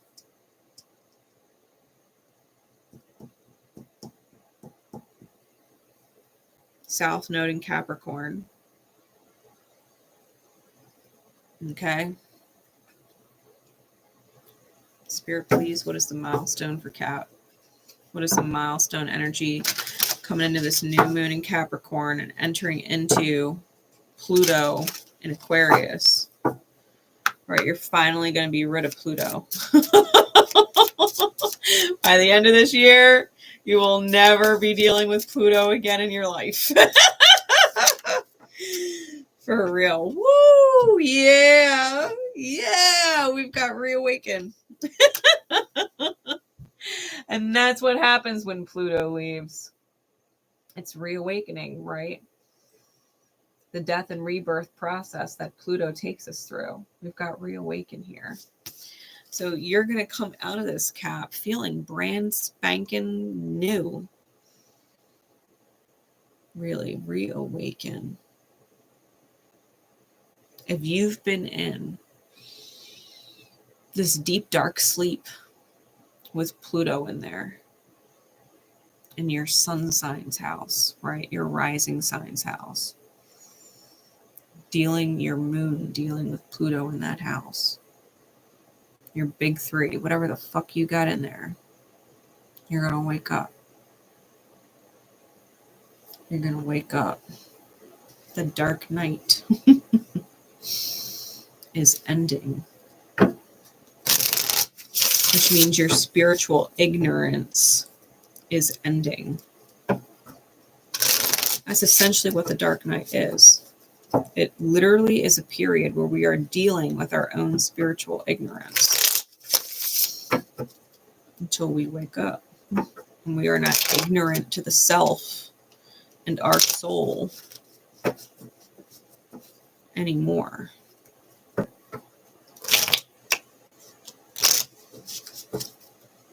Insight, please.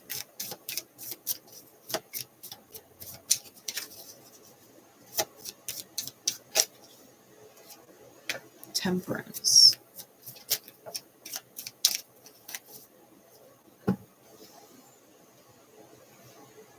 King of Pentacles. 5 of Pentacles, 6 of Pentacles.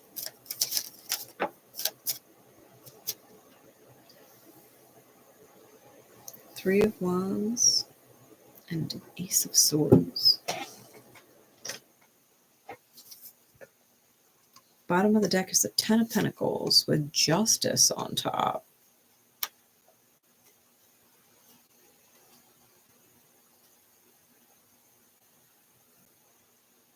I'm hearing upgrade.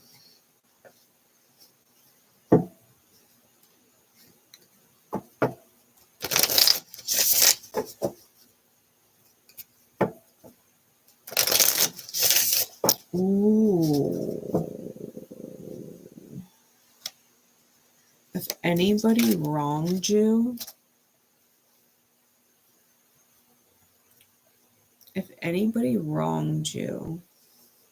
during Pluto's stay in your sign,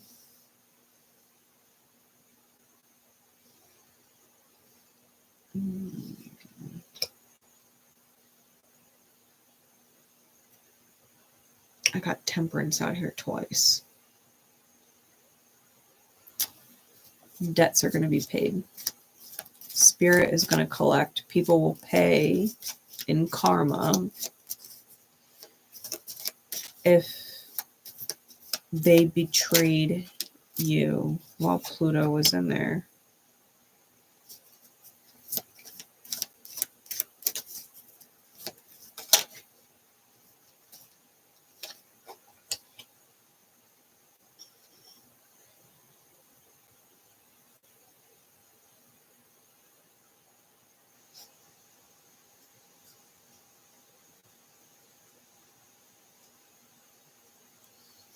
Five of Pentacles is out twice.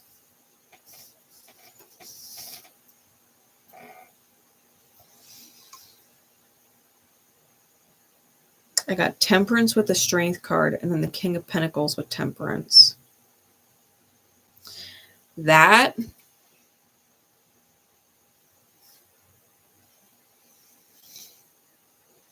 is you coming into your power.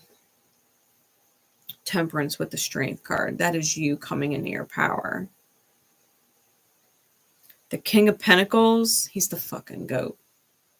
That's Capricorn's card. That's Cardinal Earth. That's the Master Manifester. And it's with Temperance, which means whatever it is that you desire to manifest, you're going to get the manifestation.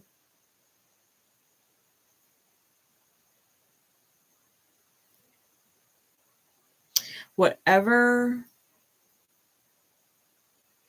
energetic poverty or real life poverty that you've gone through, I feel like it's inspiring you. And you're closing the door closing the energy permanently on begging or feeling needy.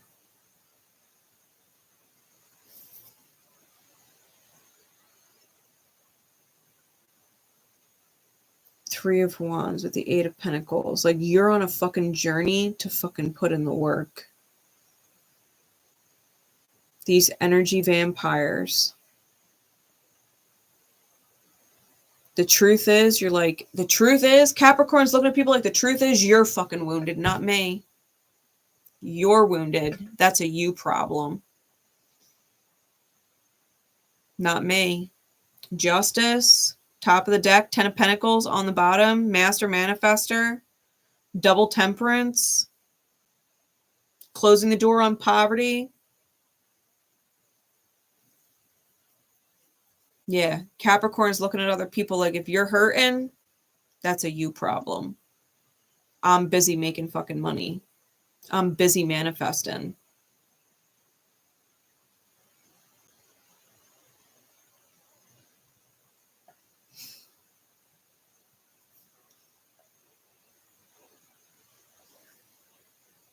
Sorry if you guys see me yawning.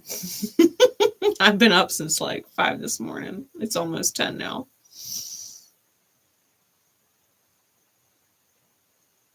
Yeah, this Five of Pentacles bullshit.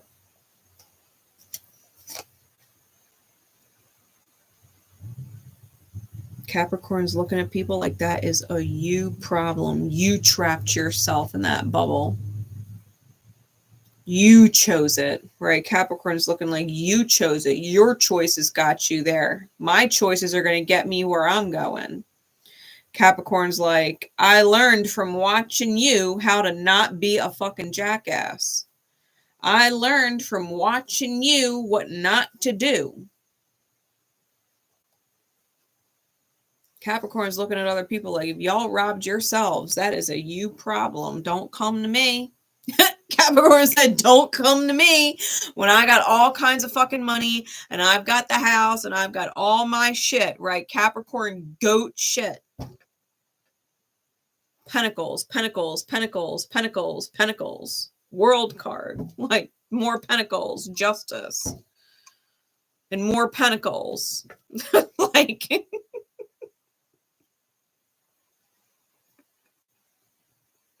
Way to run the world, Cap.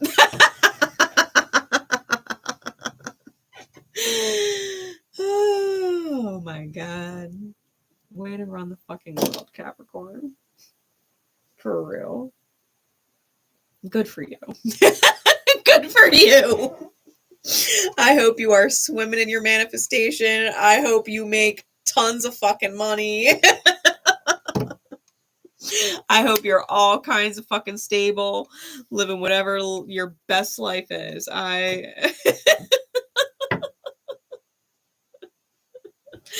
Fucking run it. Fucking run it. Oh, man. Capricorn said, thanks for fucking up and letting me watch.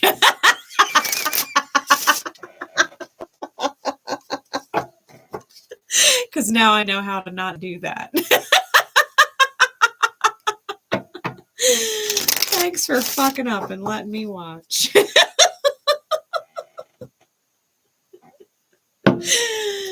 Goatest fucking move ever. For real, Cap. Oh my God. Good for you. Good for you. I hope you make so much fucking money it puts everybody to shame. And that you're fucking happy, right? At the end of it all, and that you're fucking happy too. Good for you.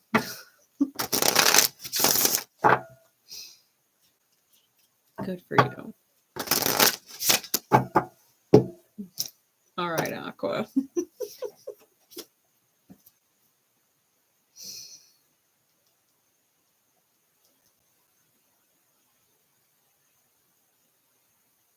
Aqua.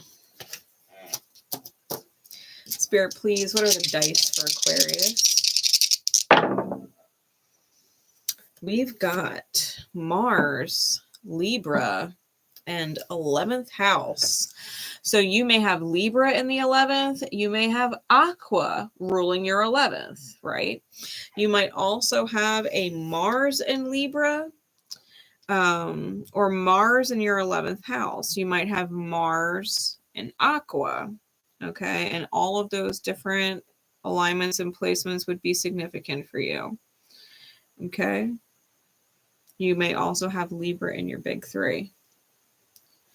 Might be specific for you, okay?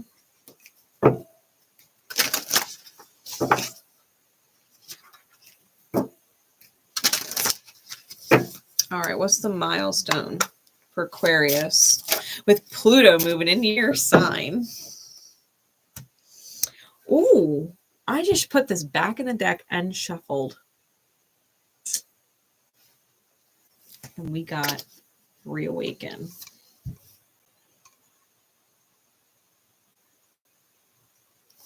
Reawaken. Gentleness is on the bottom. Aqua. That sweet energy. Aqua can sometimes have a reputation for being cold and detached. And what's reawakening for you, Aqua, is gentleness.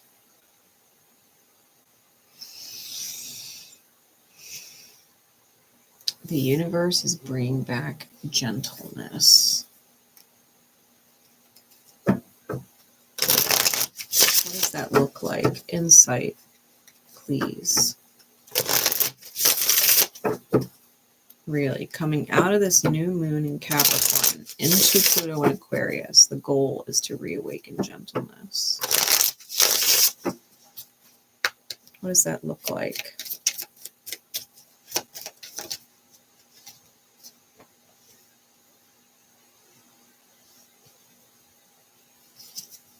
What does that look like for Aqua?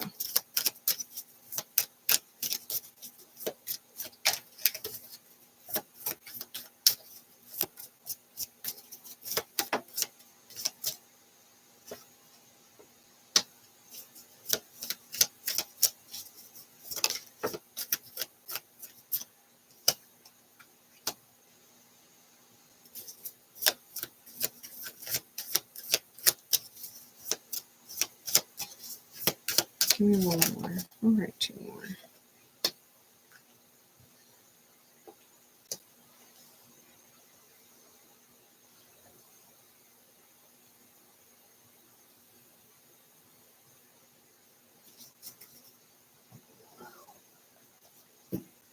Got the moon on the bottom. And the Two of Wands on top.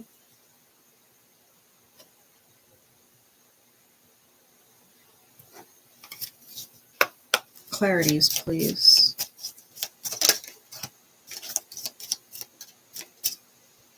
Got the Six of Swords out twice now.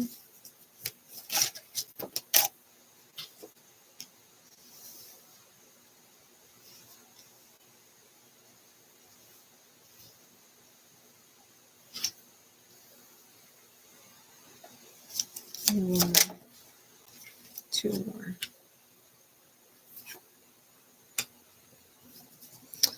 All right.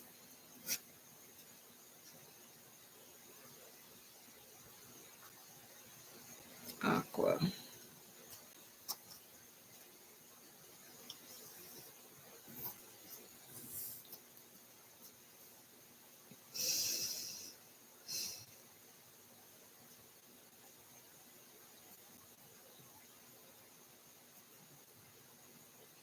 Either a child is going to bring back the gentleness in you, whether it's your own or someone else's you're connected to, or if you're old enough to have grandchildren. there is a real strong potential that a child is going to reawaken the gentleness in you over the course of Pluto's stay in your sign.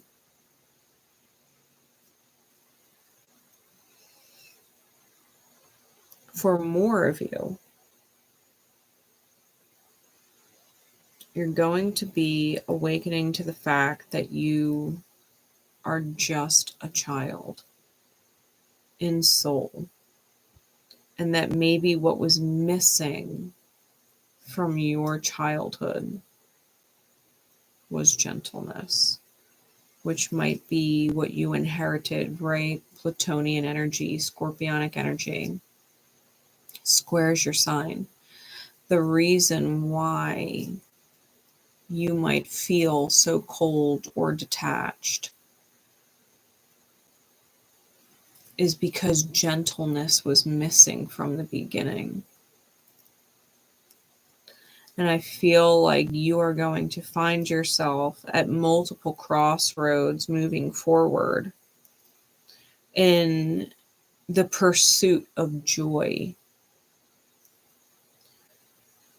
That you know what it is that you desire to achieve, and even if it takes a while, because to be fair, even though Aquarius is high speed, they are a fixed sign and can be real stubborn.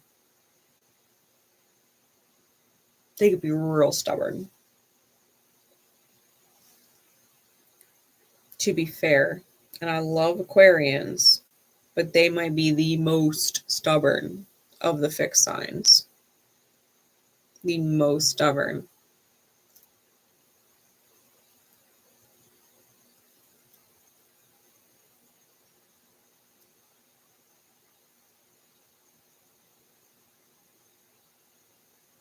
I feel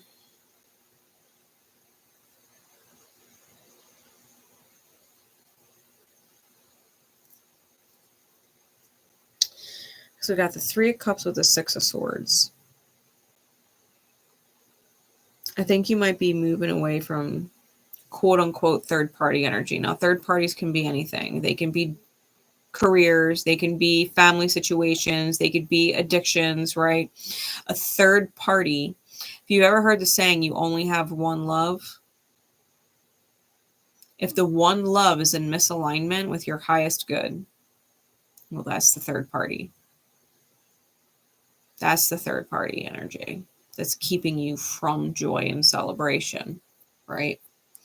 I think you need to move forward from the one thing that you have married, whether it's literally or mentally or emotionally married. I think there's something that you have attached yourself to, if not literally fucking married, okay?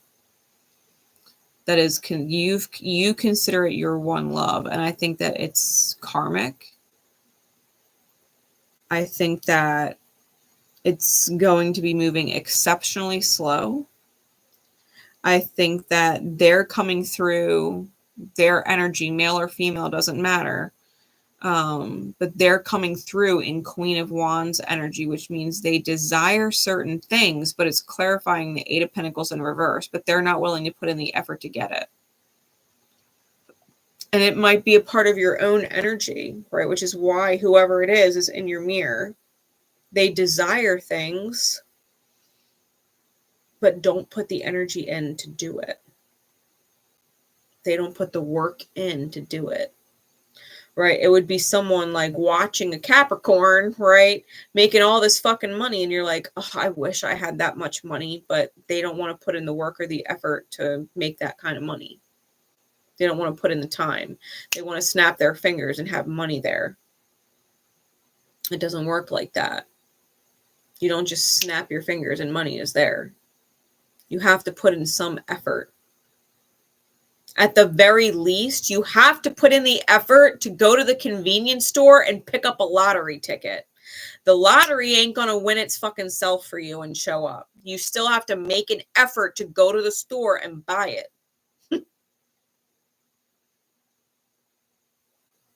It requires effort. So you can desire it, right? Or someone can desire it all they want, but if they're not putting in the effort, it's fucking worthless. It's just a desire then. It's a longing in the heart that's going nowhere. So you have to have the emotional capability, the emotional intelligence to recognize that and move forward. No matter how much they want you to stay, or whoever or whatever it is wants you to stay the same. No, the part of me that wants to be an addict, no, that has to stay. You've got to move on from that addict mentality where the addiction is the third party running your life. If you've got, family clinging to you or partners clinging to you that is not fulfilling and it's not bettering your life, like, you have to have the emotional intelligence to recognize something for face value and say, it's not bettering my life. It's not making any effort. It's not making any effort to better my life. It is not adding to my life at all. I'm not happier because it's a part of my life. I don't feel more stable because it's a part of my life. I don't feel less stressed out because it's not a part of my life. Like, I don't feel anything good with it being in my life. It's not good.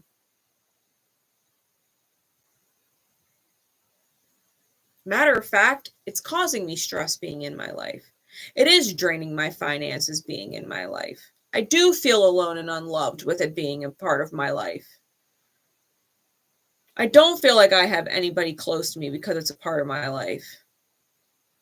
Right? Like a toxic partner, you'll lose all your fucking friends. An addiction, you'll lose all the people that love you. Eventually, they'll stop fucking dealing with your ass. If you're an addict and you're flushing your fucking life down the toilet and they've tried everything to keep you afloat, they've given you a million fucking chances, and you're hoping on 1,000,001, they're like, fuck your 1,000,001, go to fucking rehab. Like, you can't keep moving back home and then stealing my shit and disappearing. You can't keep lying to me and telling me that you're going to pay me back and then blow your money on bullshit. Can't do it. Can't be bringing shit into the fucking house. It's not good.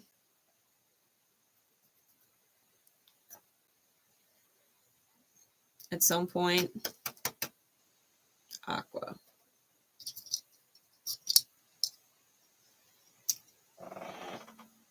Time runs out on karmic. Time runs out on karmic. Fill in the blank. The karmic shit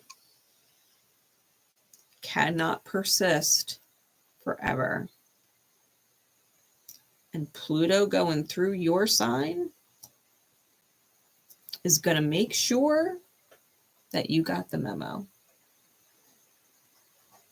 It is going to make sure you cannot ignore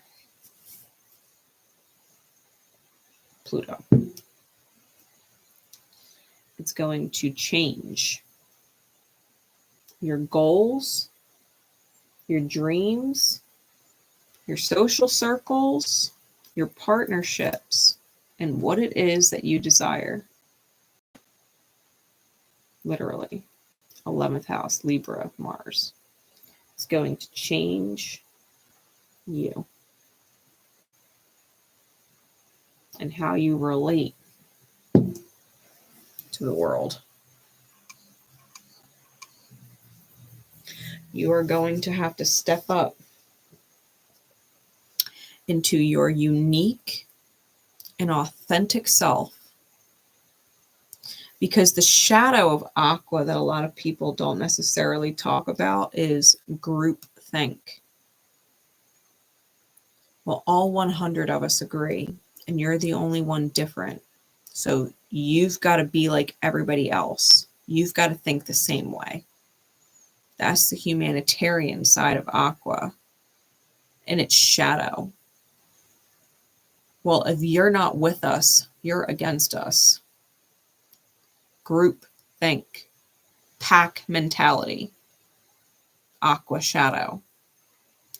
but aqua and its light is unique as fuck and highly authentic. Highly authentic. Takes pride in the fact that they're different from everybody else, including every other fucking aqua. Every aqua.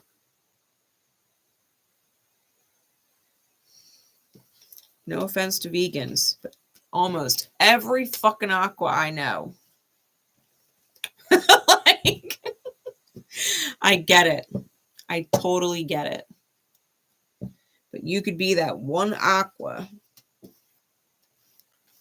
that sees a place or purpose in something, you know, that is like, why would you let it go to waste?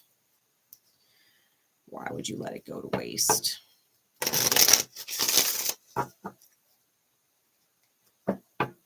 Someone once said that a pig, like a pig, literally just eats a blade of grass and gains 20 pounds. Like, pigs are meant to be fucking fat and they're delicious. They are meant to be eaten. Like, they are meant to be fucking eaten. Chicken lays eggs. Chicken lays eggs. Not every egg is fertilized. Not every egg is going to turn into a chicken, but an egg is fucking tasty. Okay. There's a reason. There is a reason. So I'm just saying, you don't have to be like everybody else. You can do a lot of things like other people that you agree with. Maybe you, for the most part, are vegan. You like being vegan. Good for you. Maybe every once in a while you enjoy a fucking fish, though. So what? So what? All your fucking vegan friends gonna freak out and yell at you because you ate a piece of meat and you weren't a vegan? Shut the fuck up. You're allowed to think for yourself, right? I mean, seriously, if the world went into full-blown apocalyptic mode and we had some Noah's Ark catastrophe type shit and all you could do was fucking fish, you're going to tell me your vegan ass ain't going to start eating fish? You'd rather die than eat a fish. Okay. I'm going to eat the fish.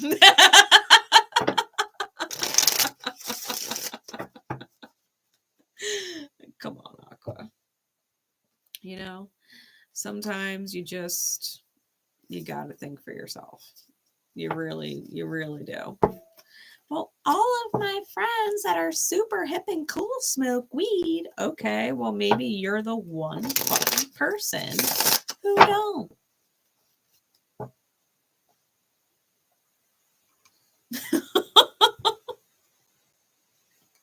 I'm an Aqua Jupiter. I think straight edge is sexy, you know? The true minority. The true minority is right here. That's the true minority in the fucking world. For real.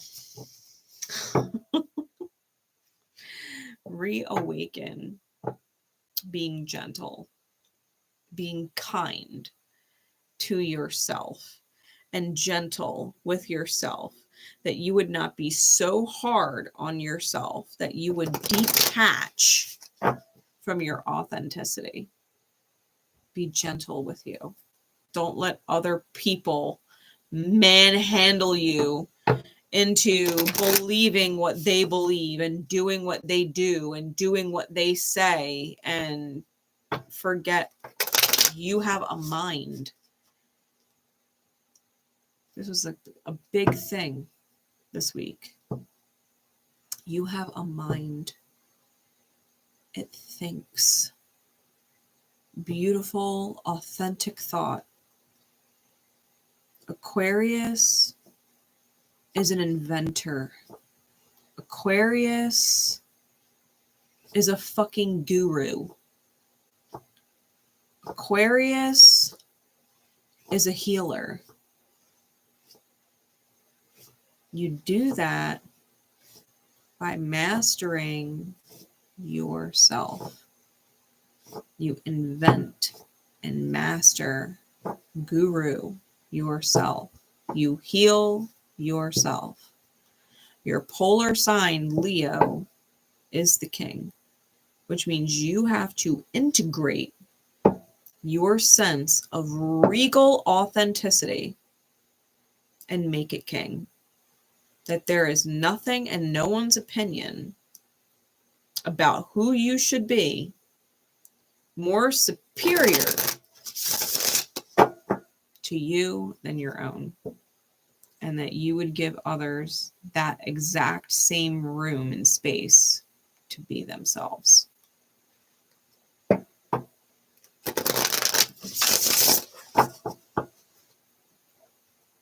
Be kind to you, Aqua. Like, yeah, nobody really likes corrupt corporate whatever. So that does not mean that you can't make a lot of money or that you need to vilify or demonize money. Money does make the world go round. Maybe you can make a lot of money being authentic and not be corrupt. Maybe money is not the problem. Maybe it's corruption. You know, like, yeah, corrupt people, they can make a lot of money. But they have no integrity and no honor, and they're fucking cowards. They don't know how to be authentic. They're following a rule book that someone else made and gave them on how to deceive and manipulate and whatever. So don't demonize money just because they make money. Demonize the corruption and choose to be authentic. Make millions on your own accord, right? Be authentic and make your millions. You don't have to be corrupt to do it. You do not have to be corrupt to do it. Right? As an example. Just because all of your Aquarian friends want to go live in the Californian woodlands and take little day trips to the beach does not mean that you can't be out there being a fucking baller. Like,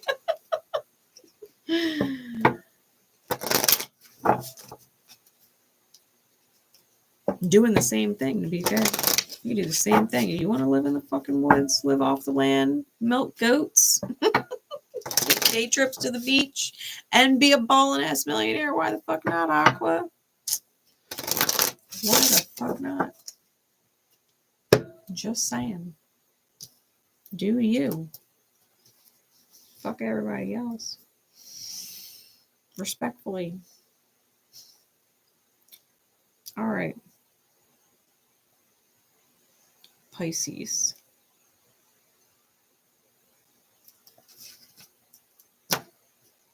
Pisces. What's the dice for Pisces? Scorpio. Mars. 9th house. So you may be a Pisces 9th house. You may have Mars in Pisces. You may have Scorpio in your big three. You may also have Mars in Scorpio.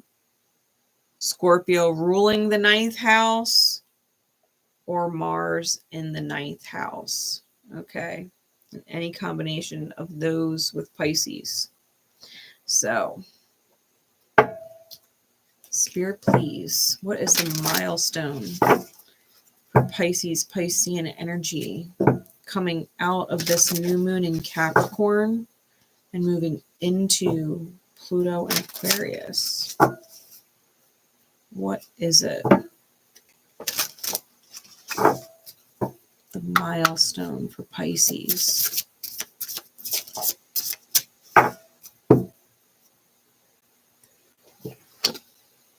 Mysticism, of course it is. Of course it is. Mysticism is one of your favorite words, Pisces.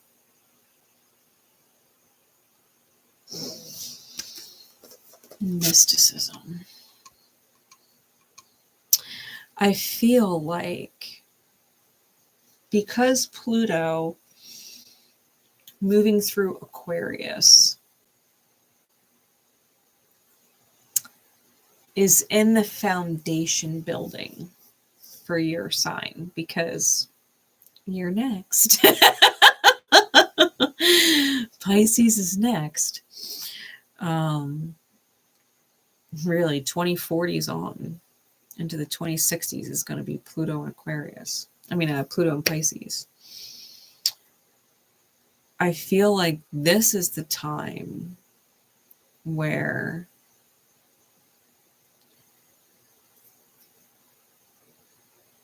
Pisces is going to be able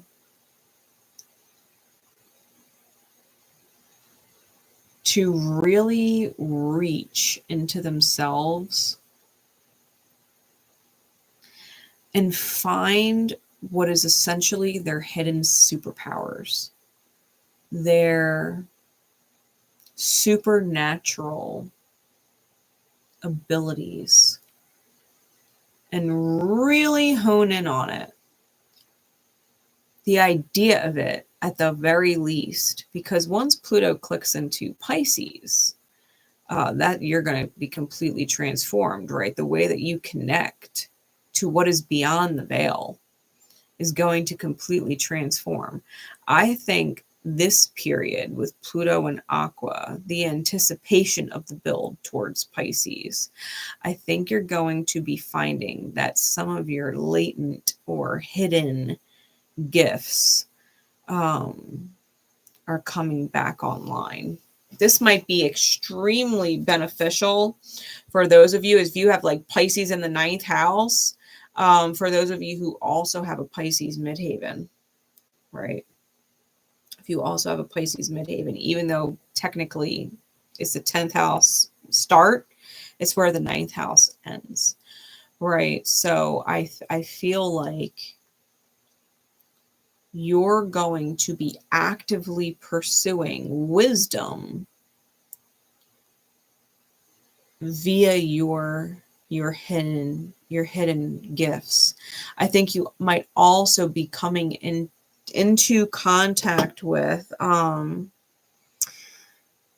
shamanic type people, whether they are blatantly and obviously a shaman type person, or if they carry that shamanic type energy code within them, right? If it's a part of their light code, if it's a part of their soul makeup, right? I feel like you're going to be connecting with very interesting, spiritually interesting characters. Some will probably be awesome. Some might be fucking wicked, you know? But I feel like your ability to discern and judge good and evil by intuiting in, right, to their hidden energy beyond the veil of illusion, right, and who they cast themselves to be or portray themselves to be. I think you're going to be tuning into some really awesome gifts. I think you're going to have serious gifts coming online because you're going to need them. You're going to need them for Pluto and Pisces. So if you've got strong Piscean energy, big 3 Scorpio energy, 9th house Pisces Scorpio energy, Mars, like, yeah.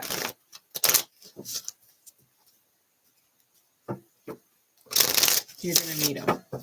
Whatever gifts you got coming online, you're going to need them. So all of the different people, Temperance, it's been coming out. Temperance has come out in so many of the readings. Yeah, I think you've got gifts coming online. You may be meeting certain earth angels right now, giving you opportunities to shine. Temperance is Sagittarius, right? We've got the Ace of Pentacles with the Sun card. The divine is offering you the opportunity to walk through a door. Like, I was thinking about this too today. Hell is not a place you go when you die. Hell is a state of spirit that you live through. So is heaven. You get to choose what you live. It's not a place you go when you die. It's a state of soul that you experience while you are living.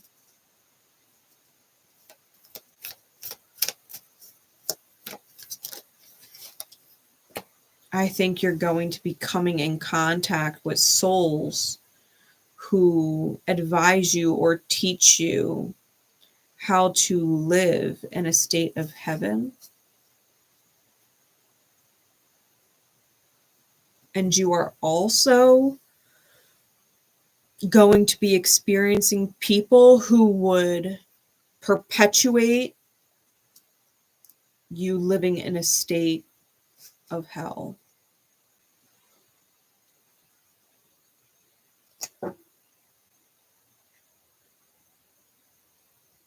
I've got the World card on the bottom of the deck with the Wheel of Fortune.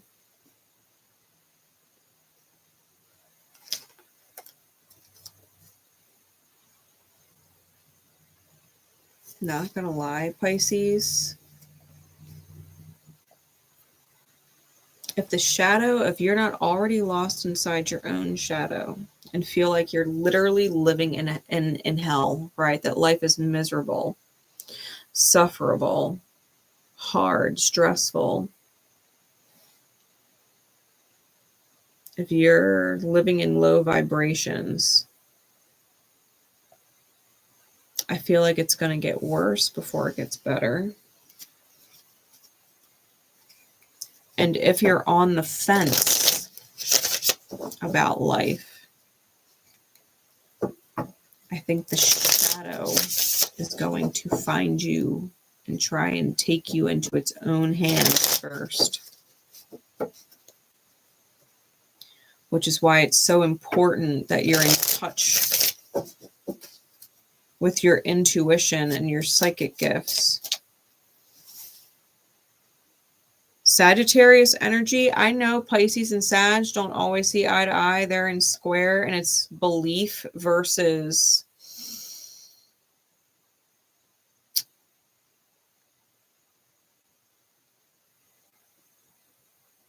I'll put it this way.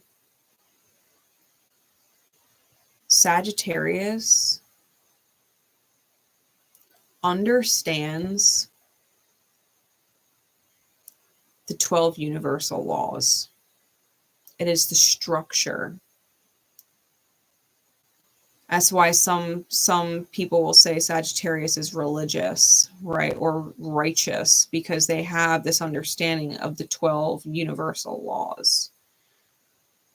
Pisces, and the different spiritual nature of it all, tunes into the collective energy and understands, right, beyond the veil, where the state of oneness is, and acts in accordance with the one soul that we are all connected to.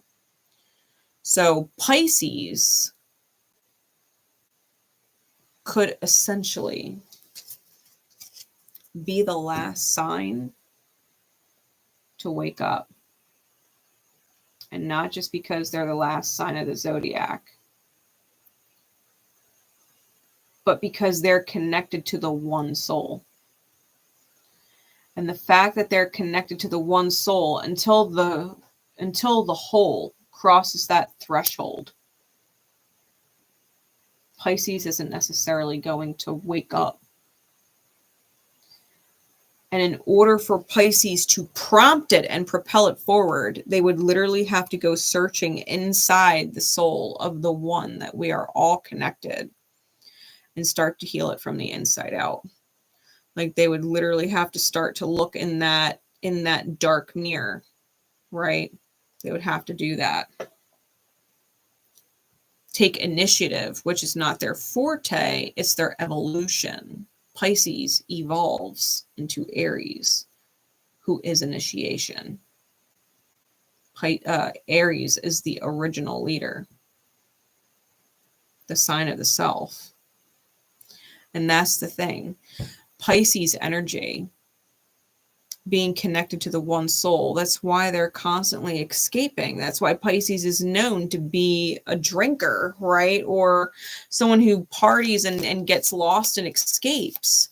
It's why Pisces also makes music that resonates with people around the world, because they're connected to the one soul, the pain and the joy and everything in between. Pisces is a channel that expresses the state of the one, the totality. So until the different facets of the soul here cross that threshold, Pisces is going to continue to express the veiled state, unless they literally start tuning into their gifts and understand what the fuck I just said. Yeah, they got a choice.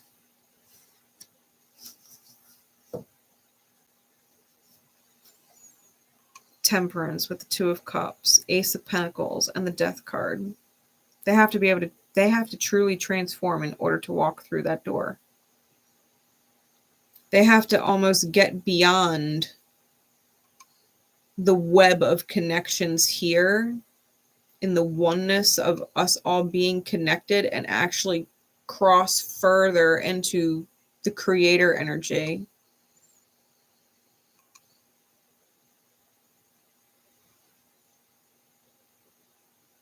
I got the Sun card with the Page of Pentacles. Like, you're totally fucking capable, Pisces. This is something that you were made for. You were made to seize the opportunity. You were made to take the key and unlock the earth. He's literally holding a key.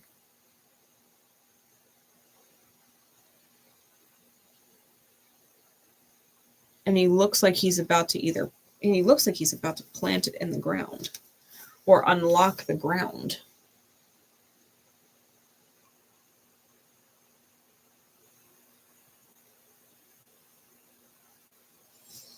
Because people will follow suit. Pisces unlocks the truth, the light, right? We got the Sun card here. Pisces and their light unlocks the truth. You get the Queen of Pentacles with the King of Swords. The desire to manifest. They'll see the way. They'll see the way. And as soon as they see the way, they're going to be on their own. As soon as you see the way, Pisces, you will be and feel alone. The Five of Swords comes out with the Nine of Pentacles. And this Five of Swords is brutal. We've got a shadowy, dark figure stabbing swords into the back of the one that is light. This is a path, Pisces, that you will absolutely go forward on your own. If you were to try to explain it to other people, they would think you're fucking crazy.